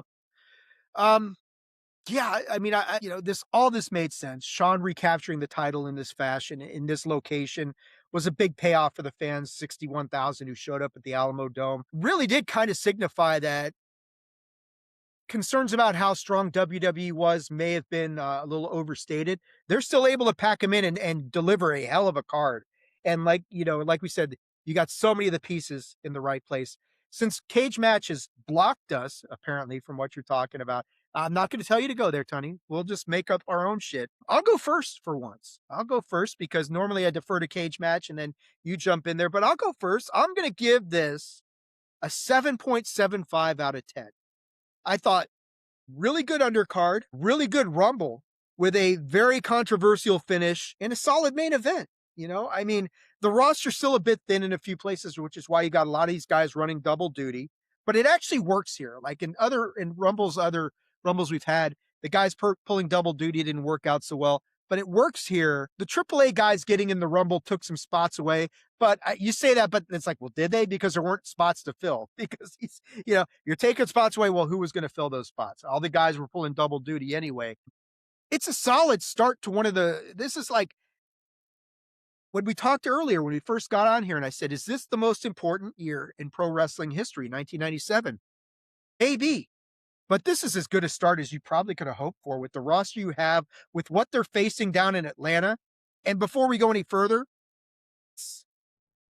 Let the dogs out. Woo, yeah, woo, woo, woo. Mrs. Attitude has come home, that sort of thing. But before we go any further, let me just say we have to acknowledge it here. Ted Turner this past week passed away. The guy who almost put Vince out of business. He was going to, hey, Vince, I got into this wrestling business. And Vince like, that's great, Ted. I'm in the sports entertainment business. But if not for Ted Turner and what WCW did, we don't get here. We're still dealing with probably new generation shit for another couple years before Ted Turner forced Vince's hand. There's no disputing that. And Ted did a lot of stuff, CNN, cable news network, and doing all that sort of stuff. You cannot say enough about what Ted Turner did for so many aspects of the entertainment industry, even if Ted thought he was in the wrestling business. Nah, bro, you were in the sports entertainment business. You just didn't realize it, which is probably why WCW eventually loses. But before I get to your score on this thing, like I said, this is a great start to one of the most critical years in the history of professional wrestling, bar none. Your thoughts on Ted Turner, and then let me know what score you've got for Royal Rumble 97. I would say Ted Turner had an effect on wrestling even before decided to war with Vince. Like he brought, WCW Saturday Night to TBS on cable, right? Like, Yeah. and Vince was doing the same thing, I believe, on TNT with Tuesday Night Titans. But even more so, just like bringing sports to people as well, right? Like a gigantic, like Braves Hawks owner, Yeah. just a guy with that advanced the cable medium. So shout out to Ted Turner, definitely an icon in his genre and everything that he did. And our You condolences know, to his family and all that stuff. Yeah. Jane Fonda, that whole yeah, sit. But they were still definitely. married, weren't they? I don't I don't think so. I'm not Okay. sure, but I don't think so. I have to look that up. So Cage Match gave it a 7.9. I found that by just Googling what did Cage Match give it. So What I'm did right you there. what were I gave it a 7.75. I'm gonna give it a 7. It was a great rumble. There were two amazing matches. But then you had a lot of the AAA stuff, which was okay. And then Vince is still on commentary. So we're gonna go 7. That's still a pretty good score for you, man. I Oh, mean, there's gonna you're gonna be like, where did my Russian judge go shortly when everything's a 9 for like 3 years? where did the East German judge go? Yeah, you're right. Her and Ted Turner divorced in 2001. Boy, I was way off. Sorry, Jane. Didn't mean to, suggest anything there. So yeah, a good score. All right, so let's talk about it because I think you have to. People are going to wonder before now in WrestleMania 13. Okay, Austin wins the Royal Rumble. Why doesn't he wrestle for the championship at WrestleMania 13? It's a valid question. It is a very valid question. But so, Because he didn't win. well, he did and he didn't. But Right. But let's that's why for let's the most part, right? right. So let's talk about it. So after the next night on Monday Night Raw, Bret Hart is irate for good reason, and he's demanding that he gets declared to be the winner of the Royal Rumble, threatening to quit the company. He's like, "I'm gonna quit." Vince is like, "Please, It's like, can you oh, quit? don't do me a favor. Don't do me any Yeah, favors, buddy. don't threaten me with a good time, Bret." Yeah. So Gorilla Monsoon, your uncle the Poon Slayer, Jack Tunney, is no longer around, but Gorilla's still the commissioner of the Hates WWF. Vince, by the way, everybody. Always has, always will. That's right. Right. So Gorilla Monsoon notes that there's some wanky bullshit that went on in this match, but he's not going to reverse the decision because, as we've seen from WrestleMania 4 forward, the decision of the officials is final. There's an Right? episode title, by the way, Wanky Bullshit. Wanky bullshit. Yeah, that's Attitude a of future Aggression Dino. 350. Yeah, Wanky wanky, bullshit. wanky bullshit. So Gorilla won't reverse the thing, but he's also going to refuse to acknowledge Austin as the championship opportunity at WrestleMania. So he says, due to your actions at the next, there's Mrs. Attitude. Hey, babe. At the next In Your House event, Austin and the three men who were wrongfully eliminated by him, Undertaker, Vader, and Bret Hart, we're going to leave fake Diesel out of it because Bret eliminated him legitimately. They're going to have a four corners match with the winner receiving the championship opportunity at WrestleMania. But then that's going to take on a whole new mix because 3 days later, on a special Thursday Night Raw, I guess, Thursday Night Raw, Shawn Michaels comes out This Tuesday and wait, no, sorry. this Tuesday. this, yeah, this Thursday on Raw. So this is the iconic moment where Shawn comes out. He's supposed to he's scheduled to defend the title against Sid in a third match on this night, but he says he can't because of a severe knee injury. And Shawn has lost his smile, Tony. This is Shawn Michaels iconic. I've lost my smile. Is this I need to go find it. This does is any it. of this like correlate to like losing one of the eyes later on or no? I don't know, but he's Okay. lost I his just smile. wasn't sure. He goes, he needs to find it again. So the four corners match at In Your House now morphs into the vacant championship. And the winner would then face Sid the next night on Raw. So Bret Hart is going to win the championship at that In Your House, but interference from Stone Cold Steve Austin is going to result in him losing the title to Sid on that Monday Night Raw. So then on the March 17th edition of Raw, and I'm getting all this from Wikipedia, so hopefully they've got it right. No, But you got it. this does kind of jive with my recollection. So on the March 17th edition of Raw, Hart and Sid, they go in a steel cage match for the WWF Championship. Sid is going to win after interference by both Stone Cold Steve Austin and The Undertaker. And this is going to lead to what we end up with, which is Undertaker gets the shot against Sid at WrestleMania 13. Austin is going to take on Bret Hart in a submission match with Ken Shamrock as a special referee in arguably the greatest WrestleMania match of all time. And that's where we're going to leave off this edition of the Big Five Project. Now, for WrestleMania 13, because we live stream this stuff, we should be doing a watch along of that Bret Hart Stone Cold Steve Austin match. I'm not sure how we could do that. I've got some ideas I got to think about, but it's certainly a match that we haven't done a watch along in a very long time. That'd be one worth watching along with the folks. I think the only way we could really do it is like I could break out the tablet and watch it through there while you guys watch. Well, if you're on Riverside though, the sound will get all muffled and stuff. So we'll talk about it, Tony. We'll figure it out. But some wild events that lead to why did Stone Cold Steve Austin not get a title shot at WrestleMania 13? That's why. With just a crazy series of events, Khan is not even going to wrestle at WrestleMania 13 because he hasn't found his smile yet. I know. So sad. Before we cut out of here, your thoughts on this wild, crazy turn of events that leads to where we end up at WrestleMania 13. Just like, I mean, I'm like going back trying to remember all this stuff. Like, yeah, I remember this stuff. It was fucking nuts or nuck and futz. Like Nuck and Futz. I say that a lot. Dog Buck and Fitch is another good one. Dadgummit. You folks wonder why I've been waiting. Patiently. And I'll just paraphrase an infamous phrase. Business has picked up. It really has. It really, I mean, and look, we're going to do WrestleMania 13 next time. It's not the greatest WrestleMania of all time. It's far, far from it. But it has arguably the greatest WrestleMania match ever. As the centerpiece, it's got the greatest double turn, indebatable. No, we're almost done, Ray. Don't worry about it. Yeah, man, dude, come on. If you're going to jump on now, Ray. If you want to talk about this whole wildness going on at WrestleMania, our main man, Ray Cash. But you got to jump on here now, Ray. We're 2 hours into this damn thing. So if you want to jump in, you know how to get in here. I hope you're not waiting for me to invite you because you know the studio link, Ray, don't you? Please? Dave's going off. You got 3 minutes. Make it good. You got 3 minutes here. No, I mean, hopefully Ray jumps on, but, like you're saying, man, it's just a I'll wild grab another affair. beer. I'll grab another beer. Hurry up, Ray. Get in here. Yeah, come on, Ray, with your demon emoji. Just if you're gonna jump on here, jump on. You don't even have to. I'm sure, remember this shit that went down in '97. You don't have to watch Royal Rumble '97. Hopefully, Ray jumps No, on here, and wait. if not, We'll podcast for 3 hours, Ray, while you watch Royal Rumble '97 and then jump yeah, in. go ahead and jump on in. We'll keep running at the mouth. We got people watching. But, yeah, like you're saying, I mean, like we're saying, WrestleMania 13, not the greatest WrestleMania. When you compare it to like 14, it's nowhere close, but it's still iconic. You get one of the greatest matches of all time, the greatest double turn of all time. The rest of it you can kind of do without, but it's a good time. It is a hugely important event. Honey has waited. He has had immense patience.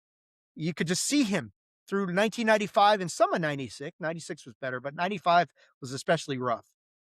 But boy, things have really turned the corner here. Uh, Honey, your final thoughts. I don't think Ray's going to jump on here. I don't see it happening. You got any final thoughts on Royal Rumble 1997 as the Attitude Era officially really kind of kicks into its stride here a little bit? Beer crack. That's perfect. I'm so happy that we've gotten to where we've gotten. And you know what? The beer crack is kind of apropos here because, It actually is. you work all week and then Friday after work the beer tastes the best because you put in the work, right? Like it was great to go, and then you get to There he like is. 7 through 10 aren't great-ish, and then you get to where we are now. But Ray's here, so we've already obloviated. Let me use one of Ray's favorite terms, No obloviated shit. enough. Bloviate Ray. So since we got Ray, Dave, why don't you think, should we get like the Ray's cliff notes on like Did you want to how run through the Royal Rumble again? no, no, no, no, no, no, no, no, no, no, no, no. Like how he feels about Royal Rumble '97, some key things you can ask him about, and then maybe I we get a will. few key predictions on Backlash. First and Ray, foremost, yes, what do you remember about Royal Rumble 97? Ray, it we was the heavy hitters, we the OGs over here. We can go 2 hours without batting an eyelash, brother. That's true. this is true. First and foremost, I love you both dearly. Secondly, I was messing with you. I really wasn't trying to come on. Don't call our bluff, Too late. motherfucker. Yeah, don't We will threaten us with a bullshit. good time, Ray. Yeah, don't. Dave and I, we don't even need to talk wrestling. We could talk sports. We can talk dragons. Yeah, We can talk aliens. don't threaten me with a good time, Ray. I just want to see my boys. I do What do you remember remember. about this event? I remember Stone Cold stealing a win. That is probably one of the most underrated Rumble wins ever because he stole that motherfucker. Nobody cares. Not one person cares. I do remember. Is this the show where we had all the vignettes for months about Shawn with Jose Lothario getting ready for the title match? Is this that match?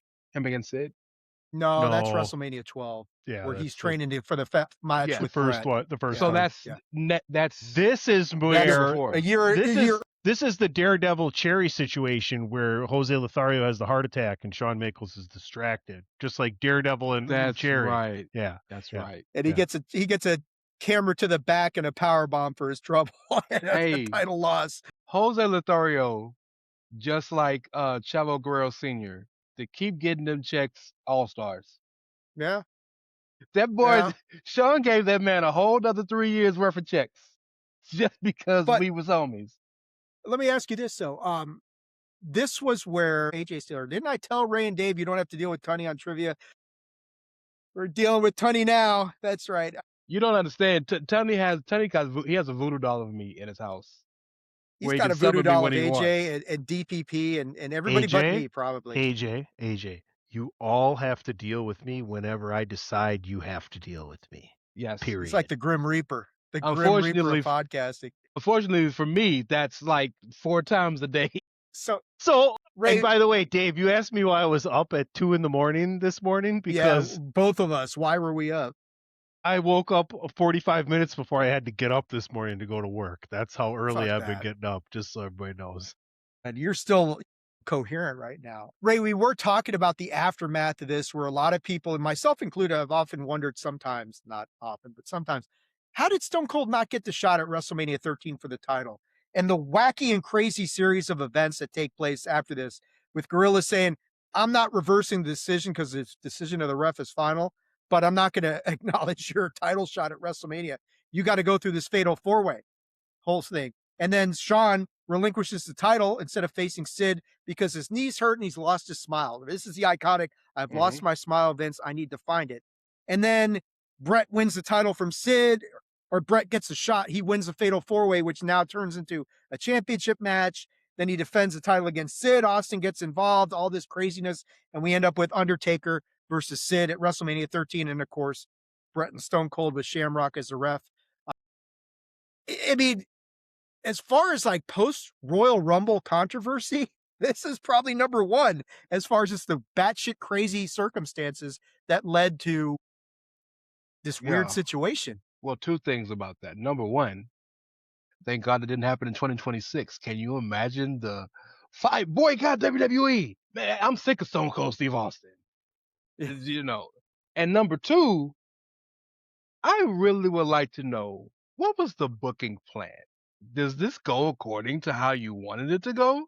Or did you pivot? Well, Vince is dealing with the whole not being able to pay Brett right now, too, and wondering what he's supposed to do. So then he does the brilliant thing of putting the title back on him In between now Multiple WrestleMania and... times. season. Multiple Yeah. times. Well, I mean, like, for the last time, for no fucking reason whatsoever. That's why we'll get to the conversation, and we'll get to the article as well eventually. So, Well, I think Ray, I think the plan was, if I was to guess, if Shawn hadn't gone through all the issues that he went through, I think the plan was Brett Shawn rematch at WrestleMania 13, which would have made sense rather than push it off to Survivor Series 6 Why months would you down the line. Why would you say Brett Shawn and not Shawn Taker? There's, I mean, because, well, Shawn and Taker, well, they hadn't really worked on the Shawn Taker angle yet. That's coming later on down in the year when they do the Bad Blood and the first Well, Hell in the Cell sure, match. when Shawn goes full heel, when he comes back and just says, fuck it, I'm gonna be Yeah, asshole Shawn.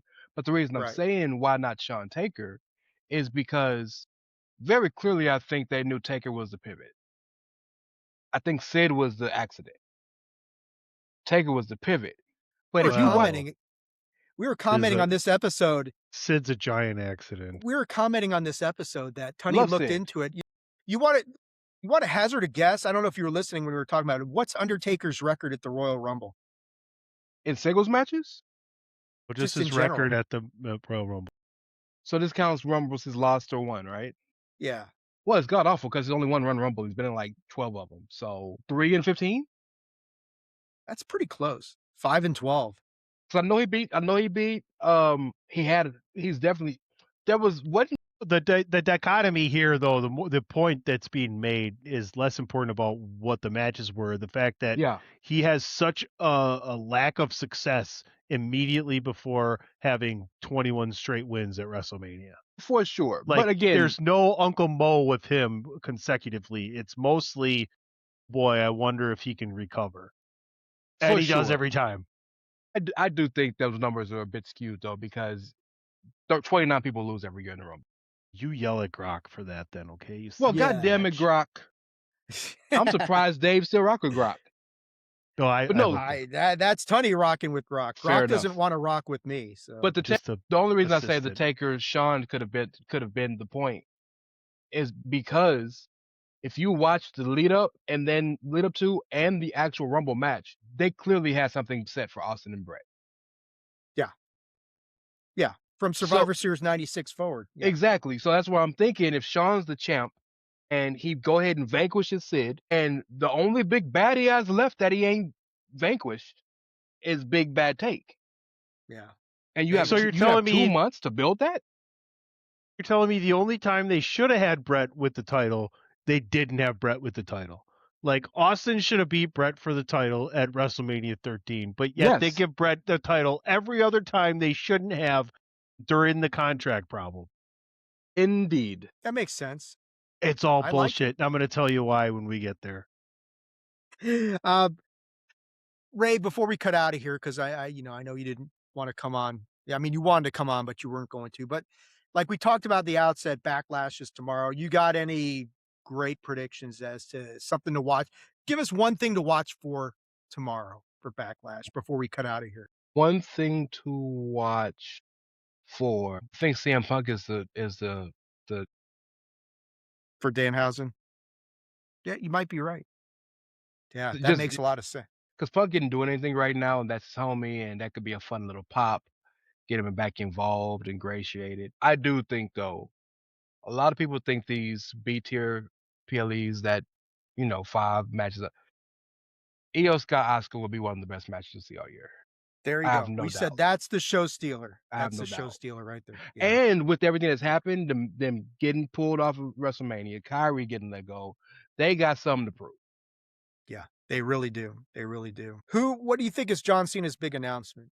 This club WWE bullshit. Okay. I thought it's that and it could be or probably they're going to announce Nashville's got WrestleMania 44. They wouldn't do that in Tampa. No, they only do those type of things when they're in when they're actual arena, or they'll just put it on social. They're not going to announce that in Tampa. All right. I mean, yeah, this whole WWE club, but that makes sense. This whole thing, we got this mega world changing announcement and it's going to be that.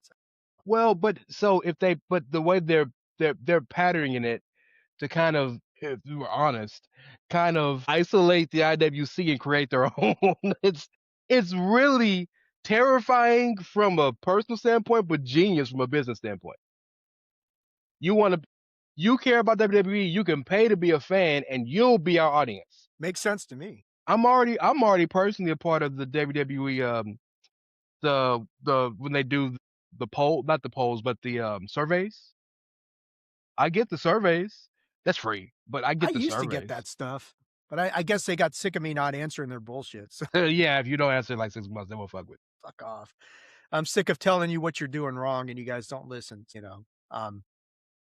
Guys, I think that's going to do it for this episode of the Big Five Project. Like I said, Ray, we were talking about, if there's a match that we should do a watch along for, it should be Austin and Brett. I just don't know how we pull that off. Hold on.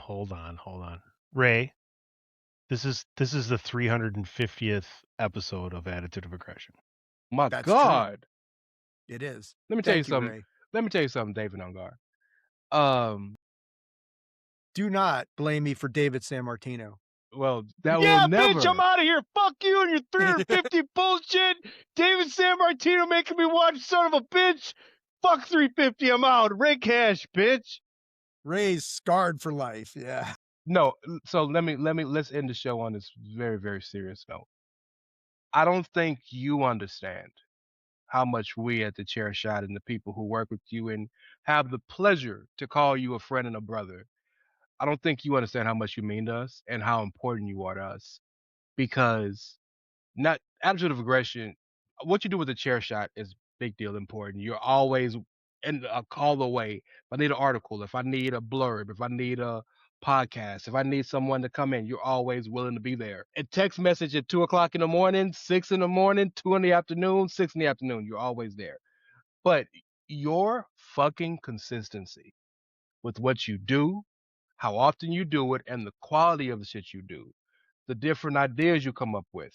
You'll do fucking unidentified history by your goddamn self for 3 hours and you in that hole, but you gonna do it.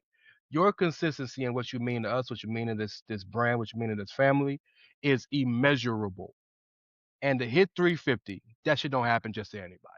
So I don't have a hat on. Well, Tony's not gonna take his hat off, but we'll tip our hats to you because you fucking deserve it. And I genuinely fucking love you, dude.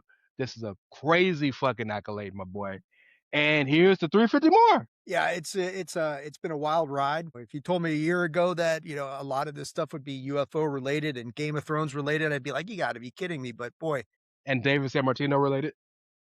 Well, all right, thanks for joining us, everybody. That's Ray Cash. Hey, Ray, this last time you're ever going to see his bitch ass. Ray, I was going to say this. If you need proof of alien life, there's David Sammartino. I mean, you're right. That's a good point. The hybrids are here. You full circle son of a bitch. Ray, where can people check out what's going on over at thechairshot.com and where can they find you? I mean, you are going to change your name to Christoph Cash, right? Is that what's going Well, on? whatever y'all decide to call me, every episode of Phenomenally Funky Facts recorded tonight, dropping tomorrow, live video and audio Where on the I Chair earned Shot. my right into the Tournament of Champions Goddamn someday. right, the winner over there, Mr. Dave Ungar. No, shout out to AJ. We had a great show. That was what we did before this show. Shout out to that. But yeah, I'm at Israel Cash on on Twitter, Ray Hustle on the other stuff. Follow me and REY. Follow your boy. Check out everything on the Chair Shot. Asian American and Pacific Islander Month. Got all the photo journals for you guys. Got the what ifs going for the premium events. Young Tunnyford got a column coming one of these days, really, really soon. Big shit going down. Check us out. Always new shit, always new stuff. We got news back, results, podcasts, columns, trivia, daily trivias, weekly trivias. Whatever you want, you got it. Just no OnlyFans. But other than that, how's your boys? Well, that's coming. I mean, Chair Shot After Dark is not far off. Oh, The man. I total tell you, package. the total package for real, kids, for reals. I got to give a shout out to my partner, my main man, PC Tunney. I know this is the 350th episode of The Attitude of glue. Aggression. At least 300 of those would not have been possible without you, Tunney. So you The are glue. as big a part of this as anybody. So I want to thank you personally for all the help you've given me. Dude, your idea to instead of coming up with like totally separate podcasts for unidentified history or game gone wrong, to just merge them into the Attitude of Aggression and turn it into a network-ish of its own was a great idea, man. It really brilliant stuff. You are absolutely brilliant, my friend. Where can people check out all the stuff you've got going on social media? You can find me on OnlyFans at My Feet and Mayo. That is disgusting. That is a moneymaker, Ray. Jesus, what are you talking about? I don't fuck with feet or mayo. So yeah. I'm done here. I don't care. Whatever, right there, PC Tunney. You could see Yeah, at so PC Tunney. don't get better Yeah. than that. My Feet and Mayo on OnlyFans. Find me there. Yeah, you need to change your handle to that, or at least add I that. can't. As I'll be a unverified for a couple days. It's bullshit. Yeah, that's true. That's true. a good point. As Go to Blue far as Sky. me, as far as I'm concerned, you can, the best thing to do is to follow or go to the website, attitudeofaggression.com, especially like all the historical stuff I've been doing for unidentified history, the recaps of like UAP Summit, UAP Con 2. I'm thinking, guys, one of these days I'm just going to take all that shit and make a book out of it. The Unidentified Archive. What do you know about writing a book? What do you know about writing a book? Yeah, Mr. Not Barbecue much. King. Yeah, exactly. But attitudeofaggression.com, check out the YouTube channel, Attitude of Aggression's YouTube channel, and I'm going to pimp it here until X reinstates me one of these days, maybe. Yeah, exactly. When they Go change it to to why? facebook.com/attitude of aggression. We are now live streaming over there as well as over here on YouTube, but those are the best places to get a hold of me. Guys, that's going to do it for this episode of the Big Five Project. On the next episode of the Big Five Project, WrestleMania XIII, we'll see what we can do with Austin versus Brett, one of the greatest matches of all time, anywhere that you will ever see. And then we start getting into some wild shit.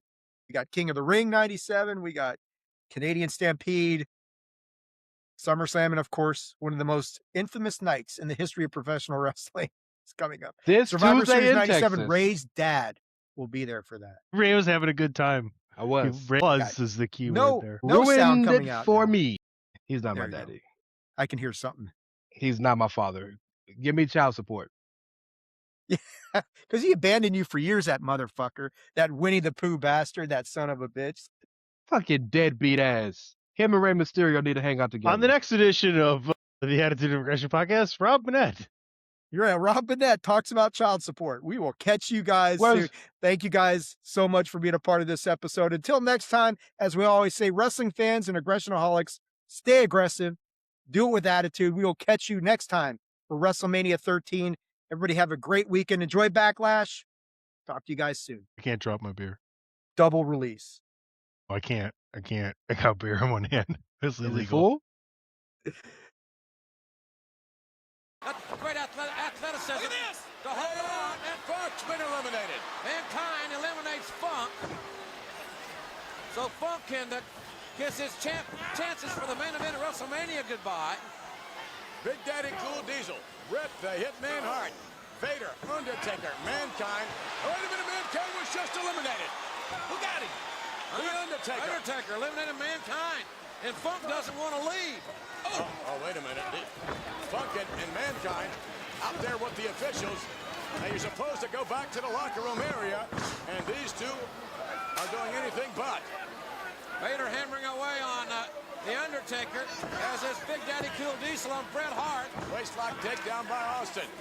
Austin all over Diesel. Come on, Austin. Undertaker and Vader in the corner. And Funk and Mankind. Austin's been eliminated. Austin, wait a minute. He was in there for 34 minutes. Yeah, the referees didn't see it. Austin has been eliminated. Wait a minute. The Undertaker and Vader have both just been eliminated. But Austin eliminated, and Diesel's been eliminated as well. And now it's over. Oh, no. No. Wait a minute here. Here is the winner of the 1997 Royal Rumble, Stone Cold Steve Austin. He eliminated him. I didn't actually see Austin's feet hit the floor. Austin eliminated the Undertaker and Vader and Bret Hart, but Austin went out. Bret Hart eliminated Stone Cold, and the referees didn't see it. And Bret Hart is not going to stand for it. Maybe his feet didn't hit the floor, Ross. I saw it. I'm sitting right here, King. I didn't see the monitor. And imagine Bret Hart. I was looking at Terry Funk. Imagine what's going on in his mind. Austin was eliminated. We saw it. We called it. The officials were over there with Mankind and Terry Funk and didn't see it. Bret Hart's obsession. Bret Hart's obsession with winning a title is so evident. Bret cannot believe it. Bret Hart eliminated Stone Cold, and neither referee saw it. The Hitman Bret Hart is...